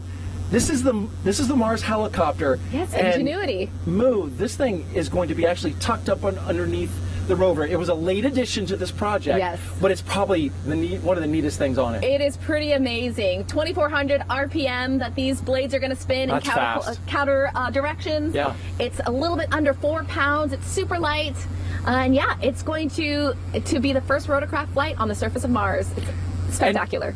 And you know what's amazing? It will be taking pictures as well, right? That's Look at right. the blades. Wow. These blades turn, Great right? model. And they turn in opposite directions. They I understand. They do. It will have a camera on it. It will shoot live or shoot video. Yes. That we will then get back. It'll shoot video of the rover as it's doing its work, right? Yeah, it's spectacular. And look at the clearance. I mean, this rover needs to clear this helicopter after it's deployed. All right. Well, thank you so much for giving us the tour of the mock-up. It's just like the real one, except for it's not going to Mars. Well, thank you so much. And so by now you may have heard that this Perseverance rover was named by a 7th grader. And it was given that name, which is very special to us. And so we asked Hidden Figures actress Octavia Spencer to tell you why the Perseverance name is more than just a name to us here at NASA. We are a species of explorers, believers. We choose to go to the moon in this decade and do the other thing, not because they are easy, but because they are hard. We are willing to do the hard things, to overcome the many challenges. This is what brings out the best in us. We are go for a mission to the moon. Our path has led to success and to bitter losses. We come together today to mourn the loss of 7 brave Americans. Yet, even when faced with tragedy and setbacks, we persevere. We keep striving. We keep believing. From space, we see our planet as a whole. We see the challenges facing it, and we face those challenges together. We will not give up. We challenge convention. We refuse to accept the status quo. The time at hand is hard, but we will persevere. We can still draw hope from the moon and the stars, from space, from exploration. There is a new day beyond the challenges we face now. Curiosity, insight, spirit, opportunity. If you think about it, all of these names of past Mars rovers are qualities we possess as humans. 10, 9, we have ignition sequence start. But if rovers are to be the qualities of us as a race, we missed the most important thing. 3, 2, perseverance. Launch commit. Liftoff. We have liftoff. We are a species of explorers.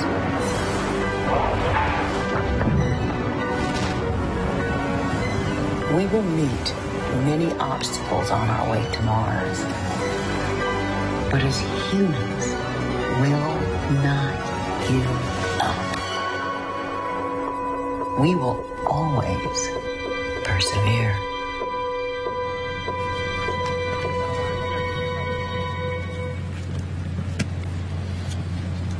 Our collective perseverance is what has gotten us to this day, and now Mars 2020 is on its 7-month journey to Mars with an anticipated landing date of Perseverance on February 18th, 2021.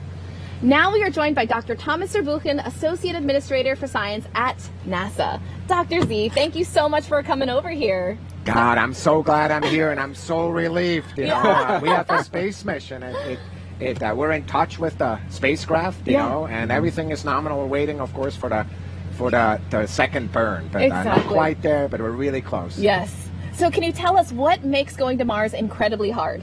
So there's really two pieces that make it hard. The first one is what we're doing today, which is you really need to head in the right direction. Yeah. So take it off the Earth and have a lot of energy and head exactly in the right direction, because what you want to make sure is in February, when Mars comes, you want to be right there so you can get captured. The second one, which is the one that's going to make us nervous in February, is to entry, descend, and land. You know, so the Mars atmosphere is almost the worst of all worlds. If it was really thick, you could do what we're doing on Earth, which is go in and with parachutes. Yeah. If there was none of them there, you could do, you know, what we do at the moon. When in Mars, you have to do both on top of each other, which makes it 10 times harder than any of the other two, and so that's what makes it so hard. Wow. You've devoted much of your life to science, and I know you were asked the other day during a news conference, you know, why another rover, and you gave a pretty impassioned response.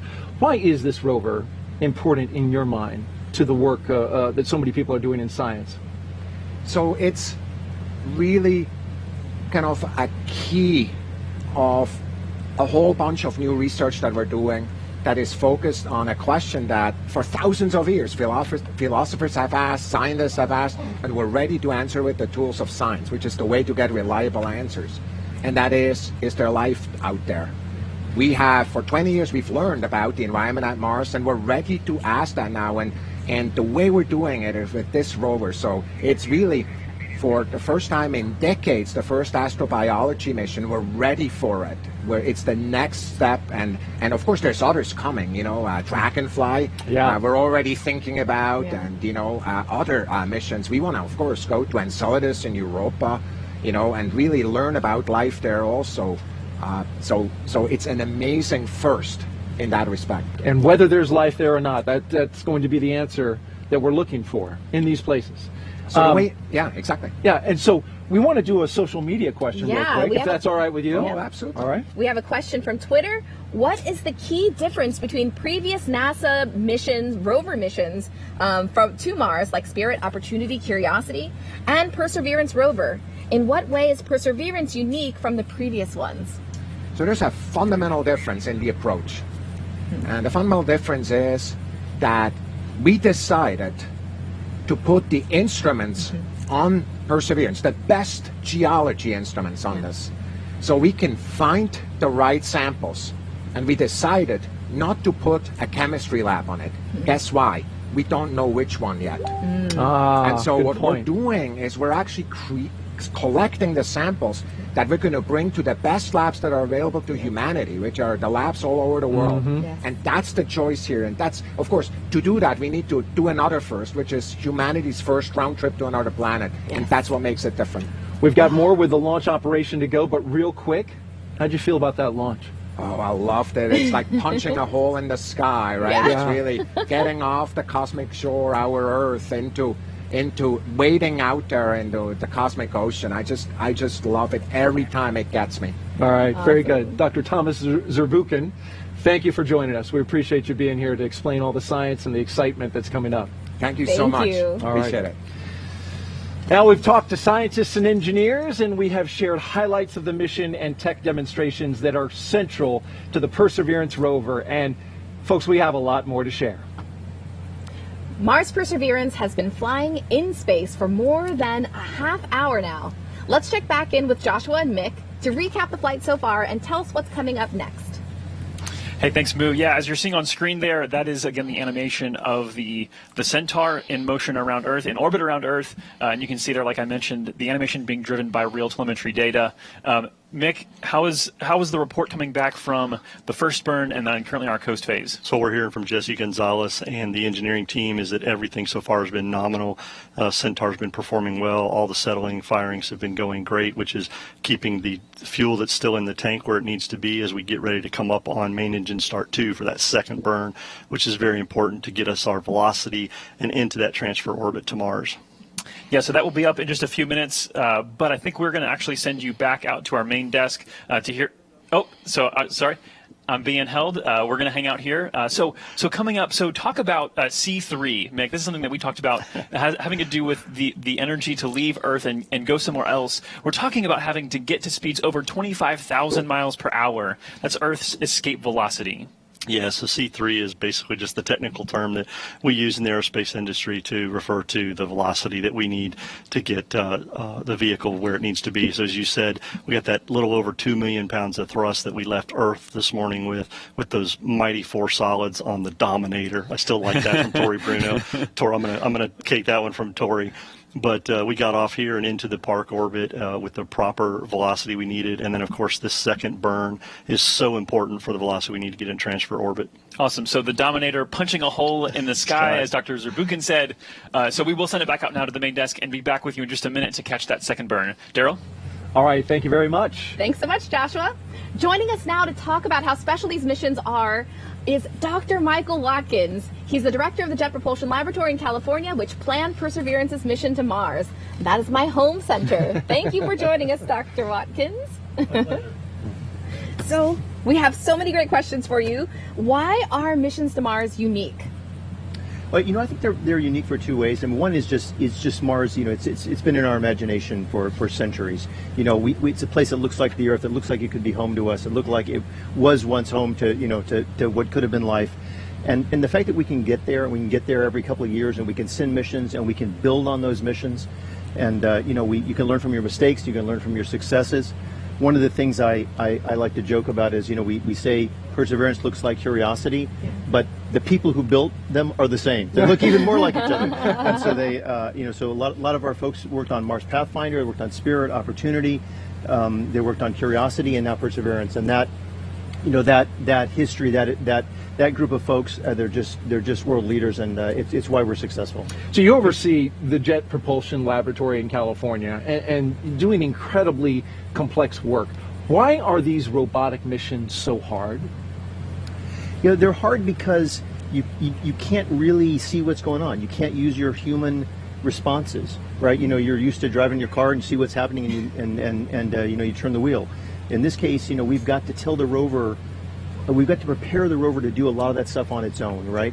And so we've got to understand Mars, we've got to understand how the rover works, and we've got to put all that together into a machine that can function more or less without us. Mm-hmm. So we talk to it once a day, and we say, how are you doing, and go over there and do these experiments, and then it's got to do that.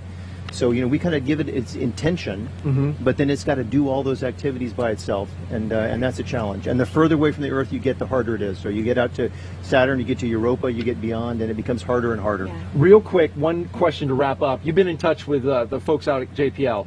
On air, there was an earthquake that played out. It was a 3.9 magnitude. How is everybody doing? How's your team? They're doing great. Our view is just Pasadena. It's just the Earth being excited about going to Mars. So it was a very minor earthquake. We have them a lot in California. Okay. Maybe it's like hurricanes here or something, but yeah. Tropical storms here. But it was a very minor event, and everything's fine. And we are on our way to Mars. Okay. So a little rumble here in Florida, some rumble in California. It works out great. Mike Watkins, thank you so much. We appreciate you joining us on the broadcast. My pleasure. Thank you. All right. Awesome. We will have that conversation, a conversation with Zena Cardman coming up, which I'm super excited about. That's right. Yeah. On the other side of the Centaur burn and spacecraft separation. We'll also highlight 6 major technologies that NASA's focusing on over the next decade, including the critical energy needs for such missions.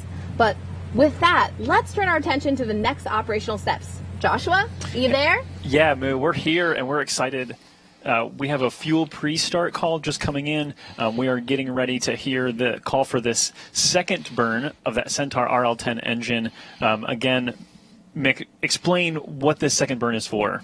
So as we talked earlier, the second burn is really to get us that velocity as we head into that transfer orbit, right? Centaur and Mars 2020 will head into that solar orbit on its way with the proper velocity. We will then get ready to separate Mars 2020 on its way. And I'm hearing that settling is done and we have main engine start. There we go. Awesome. And again, that animation there being driven by actual telemetry data coming from that rocket. So that's a phenomenal sign. And again, I think that it's tough with these images. Perspective and scale are so important.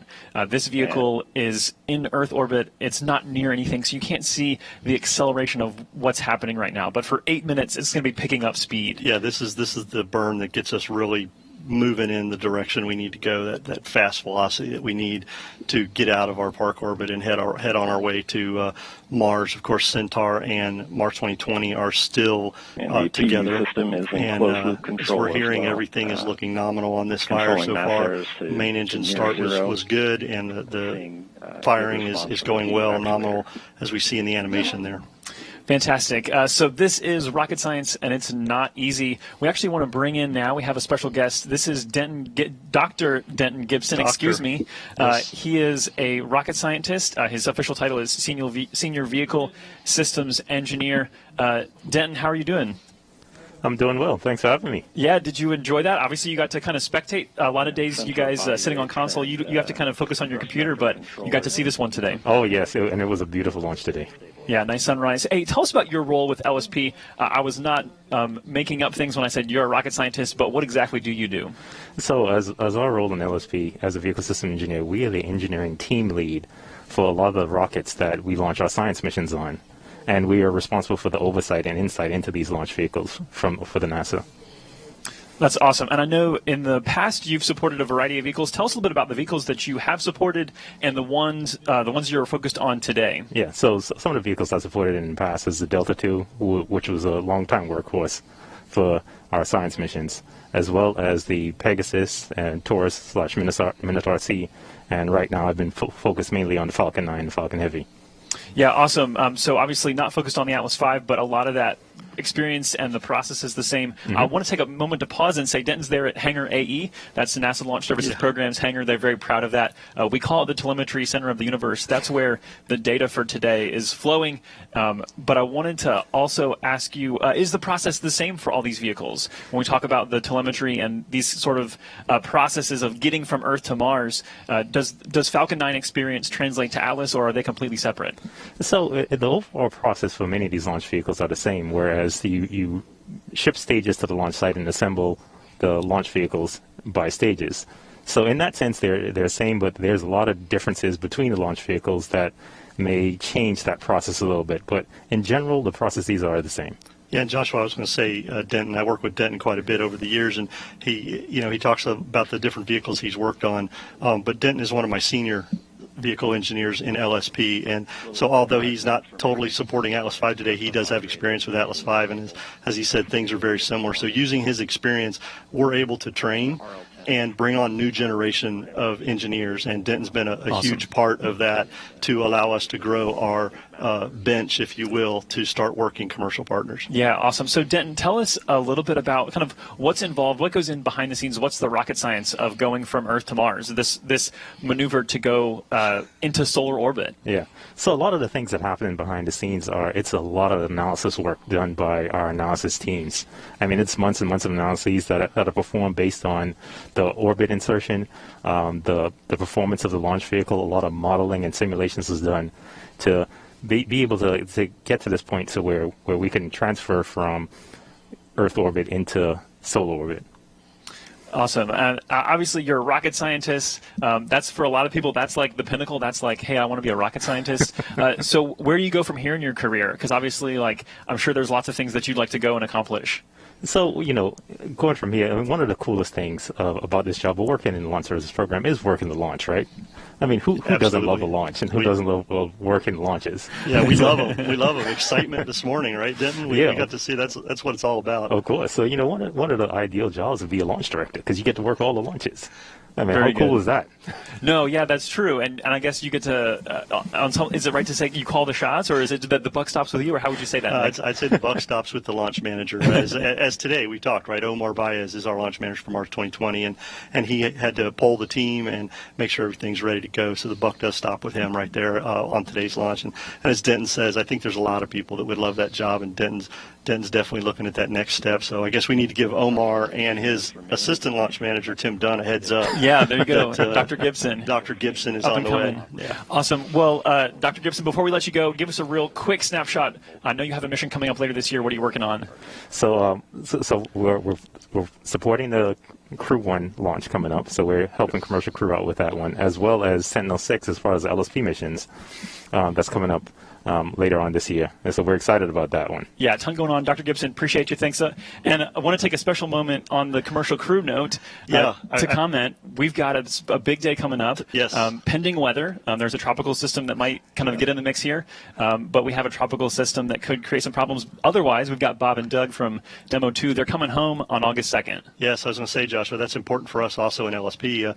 Denton was my lead VSE, along with a few others that are in the group that worked that mission with the commercial crew program, and so it's really important for us to be able to support other programs within the agency to make these things happen. As we launch Mars 2020 today, which is another step for us getting humans to Mars, right, is getting humans launched off of Earth soil was a huge step for off of American soil. Yes, was a huge step for us. Yeah, and so talk about that really briefly with LSP. Obviously, Denton there, appreciate him and his contribution, and you working towards commercial crew, but also supporting Artemis, which is also part of that path of getting humans to Mars someday. Artemis is about learning to live on the moon to sustain a presence there with the eyes on Mars. So how is LSP supporting even Artemis? Yeah, one of the things there is the Gateway program, right? Deep Space Logistics that is working a lot of that. And so LSP is in the works of supporting Gateway and helping them work with the commercial partners that are providing the rockets for those kind of missions that are out there and future things. One of the cool things about working with the Launch Services Program is that we work with all of our commercial partners, SpaceX, United Launch Alliance, Northrop Grumman Space Systems, and of course some up-and-comings. You may have heard some, right? It is like a growing Blue Origin. field. Yeah. It's definitely a growing field in the aerospace industry, and LSP takes pride in working with those commercial partners to figure out what we can do for NASA and the country. Awesome. Yeah, it is an exciting time for spaceflight. The commercial spaceflight industry is booming. There's always new things happening. If you keep an eye on the news, you will see new things. We're getting word now that the engine cutoff here should be happening momentarily. Once we see that happen, we'll have roughly, I believe it's 5 minutes until we actually see the spacecraft separation occur. So we're going to stay with you through that, but want to kind of just preview that for you, that hopefully on screen here you should be seeing that engine cutoff, and that's completely expected. That's a nominal operation, as you say, Nick. We'll hear from Jesse Gonzalez, who's looking at the launch vehicle telemetry and watching the animation there. So let's listen in for Jesse here. And there's the call, and there's the animation, again, modified based on data. So shutdown parameters. Let's talk about communication for a minute, Nick, because it is not an automatic thing to just shoot information at Earth and have that be usable. So how do we go about communicating not only through launch, but on the way to Mars, and then once we're at Mars? Yeah, so the important thing this morning is when we lifted off from Complex 41 here at Cape Canaveral Air Force Station, we had ground stations that were looking at the launch vehicle and tracked it all the way to provide data. Once we got onto orbit after stage separation, you heard a call out for TDRS, the telemetry network that NASA owns, which, by the way, is also used for the ISS and will be used hopefully for the landing with Doug and them. Yes. So getting off the ground today was great because we could deconflict some of that TDRS usage, right? But TDRS is very important for us to be able to get the telemetry from the launch vehicle back down to Earth here. And then, of course, when Mars 2020 separates and it gets on its way to Mars, then the JPL team will take advantage of NASA's Deep Space Network, which has been around for a long time, to be able to transmit commands and data back and forth to the Mars 2020. So it takes a lot of folks to work those, and the TDRS and Deep Space Network are very important to not only the science missions, but human space flight also. Yeah, and I think the coordination of that is something that people don't get a chance to understand much, because as you said, we're using TDRS for crew return, we use TDRS for space station, and TDRS is not an unlimited resource. We have a good number of TDRS satellites in orbit that help us do these things, but it is a coordinated effort across the globe, because we even have ground stations in Australia, I think. Where are all of our ground stations even? We have ground stations everywhere, not only here in America on the West Coast and East Coast, but then you get into South Africa area, Australia, you said. We have several ground stations that catch up different things for missions. But, of course, in orbit, TDRS and the Deep Space Network are very important. And as you said, there's not an unlimited amount of resources there in the TDRS network. So we have to coordinate those things within the NASA agency and with our commercial partners when they're used for our launches. And again, that's another part of what NASA does as an agency. Yeah, so just on that note, kind of thinking about around the world, currently this spacecraft is roughly over the South Indian Ocean. So that's just thinking about how fast we're moving, just the amazing world of spaceflight. It's just hard to put into words sometimes of like we're literally flying around the Earth and we're already halfway around it. And so I want to talk actually about planetary protection some more. I know we heard about that a little bit from Moo, about how they're working to protect Mars from contamination, so to speak, just putting things there we don't want. And we have to consider that, or ULA has to consider that when they're flying to Mars and delivering the spacecraft. Yeah, it's a combined team. ULA, JPL, LSP had to look at that for when we get ready for spacecraft separation here in about a minute, right? One of the things we talked earlier is that Centaur and Mars 2020 are on the same path towards Mars right now. So once we separate, Centaur will do a CCAM maneuver, or what we call a contamination and control avoidance maneuver, and then blow down what's left of propellants in its tank. And by doing that, we have now put Centaur on a different track so that it will not intercept Mars or interfere with Mars 2020 at all for approximately the next 50 years. Yeah. And that took a lot of work by the JPL team and the launch team to make sure that would happen. So, again, another planetary protection maneuver that had to be done.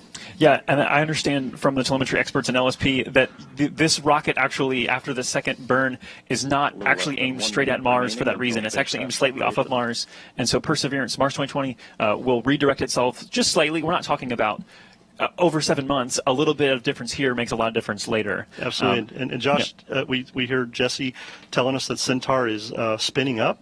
This is the maneuver right prior to spacecraft separation, where we get into a slight roll to give Mars 2020 some stable Centaur tank pressures, stability. Very good performance from the RCS system, and stable indications from the avionics systems as well. So RCS there, the reaction control system, that's those small, the series of those small engines that you see firing around the spacecraft. Those are used for that in-flight operations that they need. The rolling activities, as Mick's saying, is basically providing stability to the flight of Mars 2020 as we go forward. Tell us about actually... And we have successful separation of Mars 2020 with the Perseverance rover. There we go. Awesome. We got some nice applause there. That is a big moment. We are hoping to get some live video back from that because of the time delays with communicating with things in space. We don't have it at this instant. We're hoping we'll get to see that here in a few minutes, and we'll bring that to you if we do. But tell us about the separation maneuver, because the apparatus, the actual... It's a really simple design. It's a separation clamp. We'll talk about that in a minute, but as you see on your screen right now, you see the Mission Director Center where Omar Baez and the team are. And Josh, you and I joked about this a little bit earlier, but with the pandemic and everything going on, the teams have done a great job. Normally, spacecraft separation. 2020 with the Perseverance rover, the Centaur will now perform its standard propellant blowdown sequence to inert the vehicle and complete today's flight after completing its CCAM avoidance maneuver. This will conclude today's commentary of the Mars 2020 mission. This is Atlas Flight Commentary signing off. So that's the end of ULA's job for today. Jesse Gonzalez did a great job with the ULA commentary this morning. But what I was saying about the Mission Director Center is normally we would see a lot of clapping, a lot of hoop hollering, a lot of high fives, handshaking. Yeah. But with the pandemic and everything, people are staying their distance, taking the guidelines seriously, wearing masks with this. So we saw a lot of air fives, right? Yes, and stuff. absolutely. So that does not take away from what the team is, how excited they are. They have done a lot of work to get to this point, and that seeing spacecraft separation is awesome. So, but and throw all on top of all that, 2020 was like, here, have an earthquake, right? So it's just we did it. Like we're most of the way there, not there yet. Yeah, as you heard Omar earlier in the broadcast say, a lot of us when we started this, when the pandemic started, we kind of thought Mars 2020 might be Mars 2022. Yeah. But Mr. Bridenstine and the NASA agency decided to move forward. The teams found ways to do this. As we heard, they were disciplined, they were focused, they were courageous. And all that played off today with a successful launch at 7:50, and now spacecraft separation, Mars 2020, Perseverance and Ingenuity on their way to the red planet. Hey, we're going to wait for acquisition of signals. Stay with us, but really fast, Mick, tell us very, very quickly about this mechanism, because we teased it. We teased it, yeah. How do these things separate? So the separation system is called a Marmon clamp band, actually designed earlier by Karl Marx, one of the Marx brothers. Very simple design, but it has some spring systems in it that once the signal is sent and the bolts release the clamp band, the springs basically just give just enough force to push the spacecraft off the front of the vehicle. Awesome. And again, hopefully we'll see that video here momentarily. But for now, we're going to send it back to you and check in for one final time in a little bit with the folks here at ASOC. But Daryl, back to you. All right, thank you, and great job, both of you, Joshua and Mick. It's always great to see Mick explain that springs are what's getting us to Mars. All right, so we've got our second burn underway. We've been flying for right about an hour, and as you just saw, spacecraft separation went well, and so that's fantastic. We can now say that Perseverance is officially on its way to Mars. What a beautiful thought that is. And while NASA has been tracking the spacecraft since launch with its tracking and data relay satellite system, I know the mission control team at JPL is turning their attention to the next milestone, and that is ensuring that the array of communication antennas known as the Deep Space Network, or DSN, begin to receive a signal from the spacecraft flying the Perseverance rover to Mars. We expect to see the teams acquire the signal close to 9:14 Eastern Time. Though, as you saw, the spacecraft separation has occurred in the shadow of the Earth and out of line of sight of the system, so this could take a bit longer than estimated. All right, and so finding life on Mars won't be as easy as you might think, and we talked a little bit about that. Here to talk about that and more is NASA astronaut Zena Cardman. Zena is here to join us, and we're so glad that you're here. Thanks for taking the time. First of all, your reaction to that launch. Wow. Every time it takes my breath away. I had actually never seen a launch before until I got this job as an astronaut, and now I'm very lucky to have seen 3. And every single time, it just makes me feel so much emotion. And kind of talk us through, I mean, it got up quick, right? So as you were watching it, you feel the rumble? It did, yeah. First you see it go up, and then you feel the rumble as the sound travels to you, and you can really feel it in your chest. It's amazing. Very good, very good. Talking about astrobiology now, you have an amazing background. You've searched for signs of life in some of the most extreme environments on Earth, the Antarctic, the Arctic. So you're used to looking for these biosignatures. What are your thoughts about this rover searching for signs of life? Yeah, you know, we have a lot of experience looking for signs of life in unusual environments here on Earth. So if you take a look at Mars today, it's very cold and very dry, and we have some places on Earth that are actually a lot like that. So places like Antarctica or deserts. But if you want to look for signs of ancient life, life that existed billions of years ago perhaps, when Mars looked maybe a lot more like Earth does today, you have to know what those signs of life left behind in the rock record. Because microorganisms are very tiny and very soft, so they don't leave a fossil the same way a dinosaur would leave a bone or a footprint. So instead we use these chemical signatures. Daryl's dreams shattered again. We told him there's going to be no dinosaur bones on there. He really wanted them. Something wiggling around, but no. So why do we need to go to the moon before we go to Mars? That's such a good question, because we've been to the moon, right? But we haven't been to the moon to stay. We really don't know how to live off of Earth on another planetary body, and we really need to figure out how to use resources, use tools, especially if we want to do geology on Mars. The tools that we use here on Earth are going to look pretty similar, but they might not work quite the same way. And because the round trip to Mars is so much longer than the round trip to the moon, when we go, we want to do it right. Very good. And how do you like that rover behind you? Huh? Oh my gosh, I love it. Yeah, it's great. Hey, I want to ask you some social questions now. These Absolutely. are some from our audience who have been watching. Oh, so great. We appreciate you doing that. Our first question comes to us through Facebook. Thomas asks, will Perseverance land to investigate the landing site for a future manned mission in the same location? Yeah, that's a really good question. I think one of the most interesting things about doing a mission to Mars is choosing where you're going to go. Yeah. Because, you can imagine planning a mission from Mars to the Earth, and if something landed in Utah versus landed in the ocean, your vision of Earth might be quite different. So one possible approach is taking a human mission and going back to somewhere where these rovers have been already, or maybe we'll decide to explore somewhere new. I have no idea yet, but I can't wait to find out. Awesome. It looks like we have another social media question from Twitter, from Huda. Do you think that in a few years we'll be able to send astronauts to Mars in a safe way if we are able to send a rover like Perseverance to Mars in a safe and amazingly planned way? I hope so. We won't go until it's safe for humans for sure, and we're not going until it's a round trip. But actually part of this mission, of course, is a round trip, and so we will eventually learn how to send a rocket to Mars and then have something lift off of Mars and come back. Awesome. Well, Zena Cardman, thank you so much for being here. You did a fantastic job. You were a great guest, and glad you enjoyed the launch. Oh my goodness, it's impossible not to. No doubt. All right, thank you. both. Now, as you can imagine, there are a lot of systems to develop and prove out as we prepare for sending humans to Mars, as you just heard. Here now are 6 technology disciplines that are critical to the success of our future explorations.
NASA's first Mars rover were powered by solar energy, but dust storms caused issues by blocking much-needed sunlight.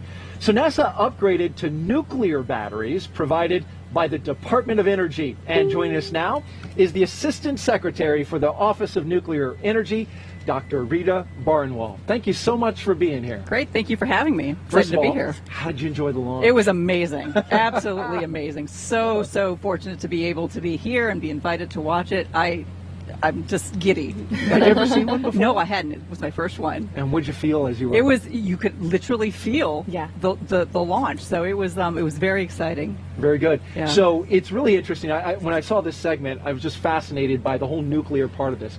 This is right in your wheelhouse. So explain to me, how did the Department of Energy get into the business of making nuclear batteries for space exploration? So space exploration requires power sources for the long-lived missions that we need for this type of activity, for heat and electricity to be provided to the spacecraft and the scientific instruments.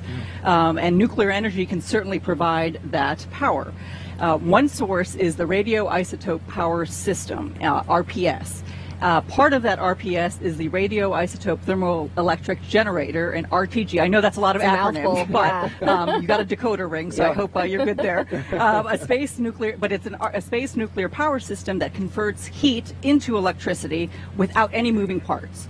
RPSs work by converting heat from the natural decay of radioisotope materials into electricity, and that's what we have up on the rover that just got launched this morning. Yeah. It consists of two major elements: a heat source that contains a radioisotope fuel, mostly plutonium-238, and solid-state thermocouples that convert the plutonium's decay heat energy to electricity.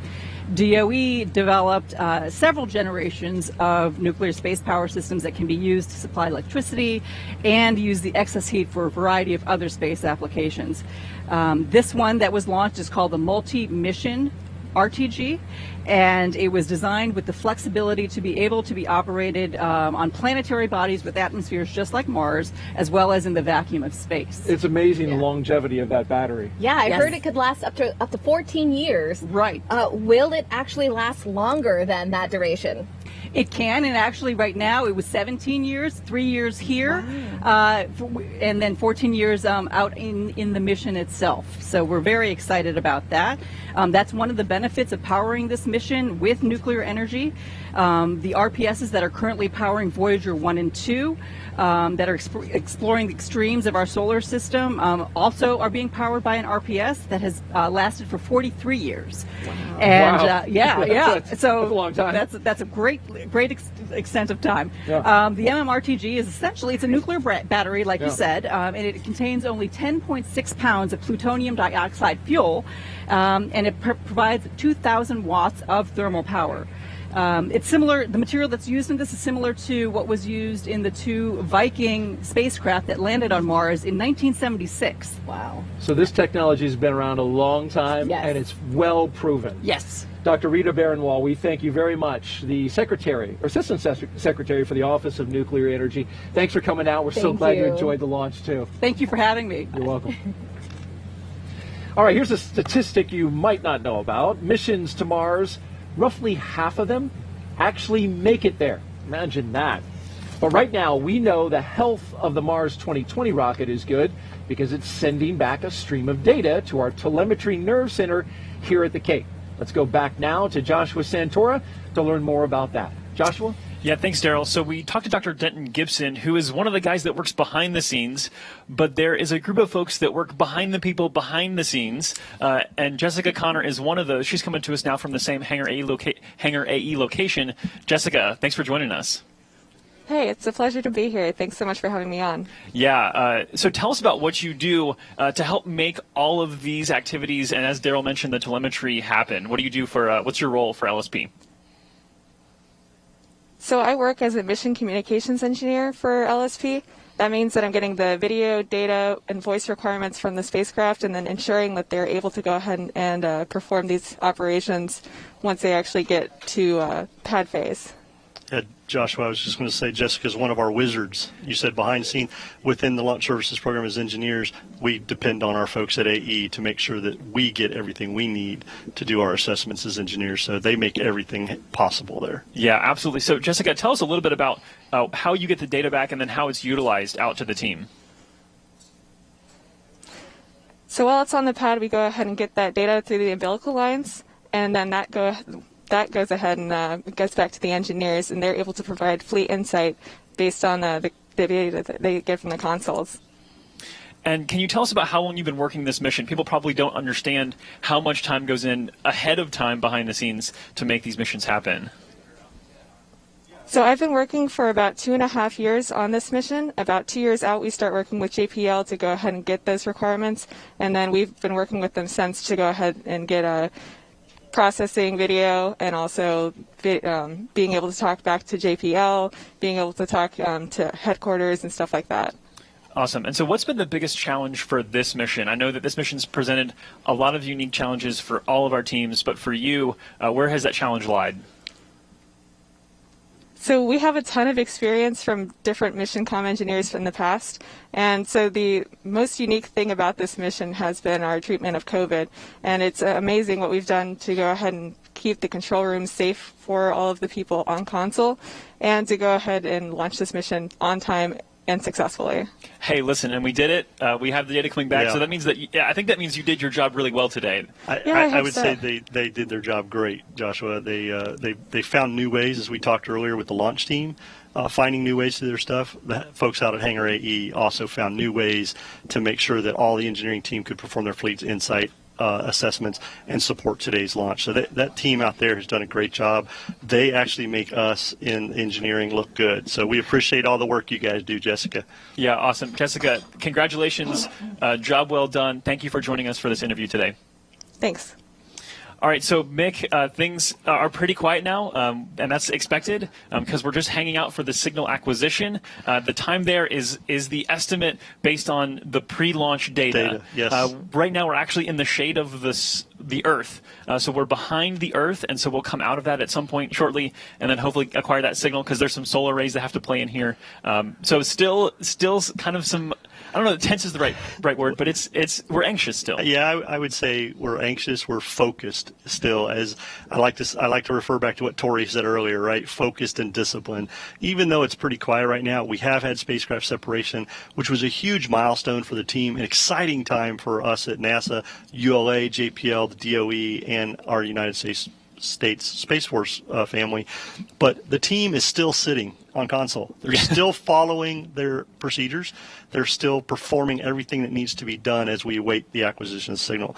Some of the things that are going on here behind us is ground securing and everything here at the complex to make sure we can safely enter and do the work. So yeah, a lot of work still going on. Yes, and we're going to send you back to Daryl because we need to check in and talk to the folks who are going to be getting that data back. So Daryl will check in for a one.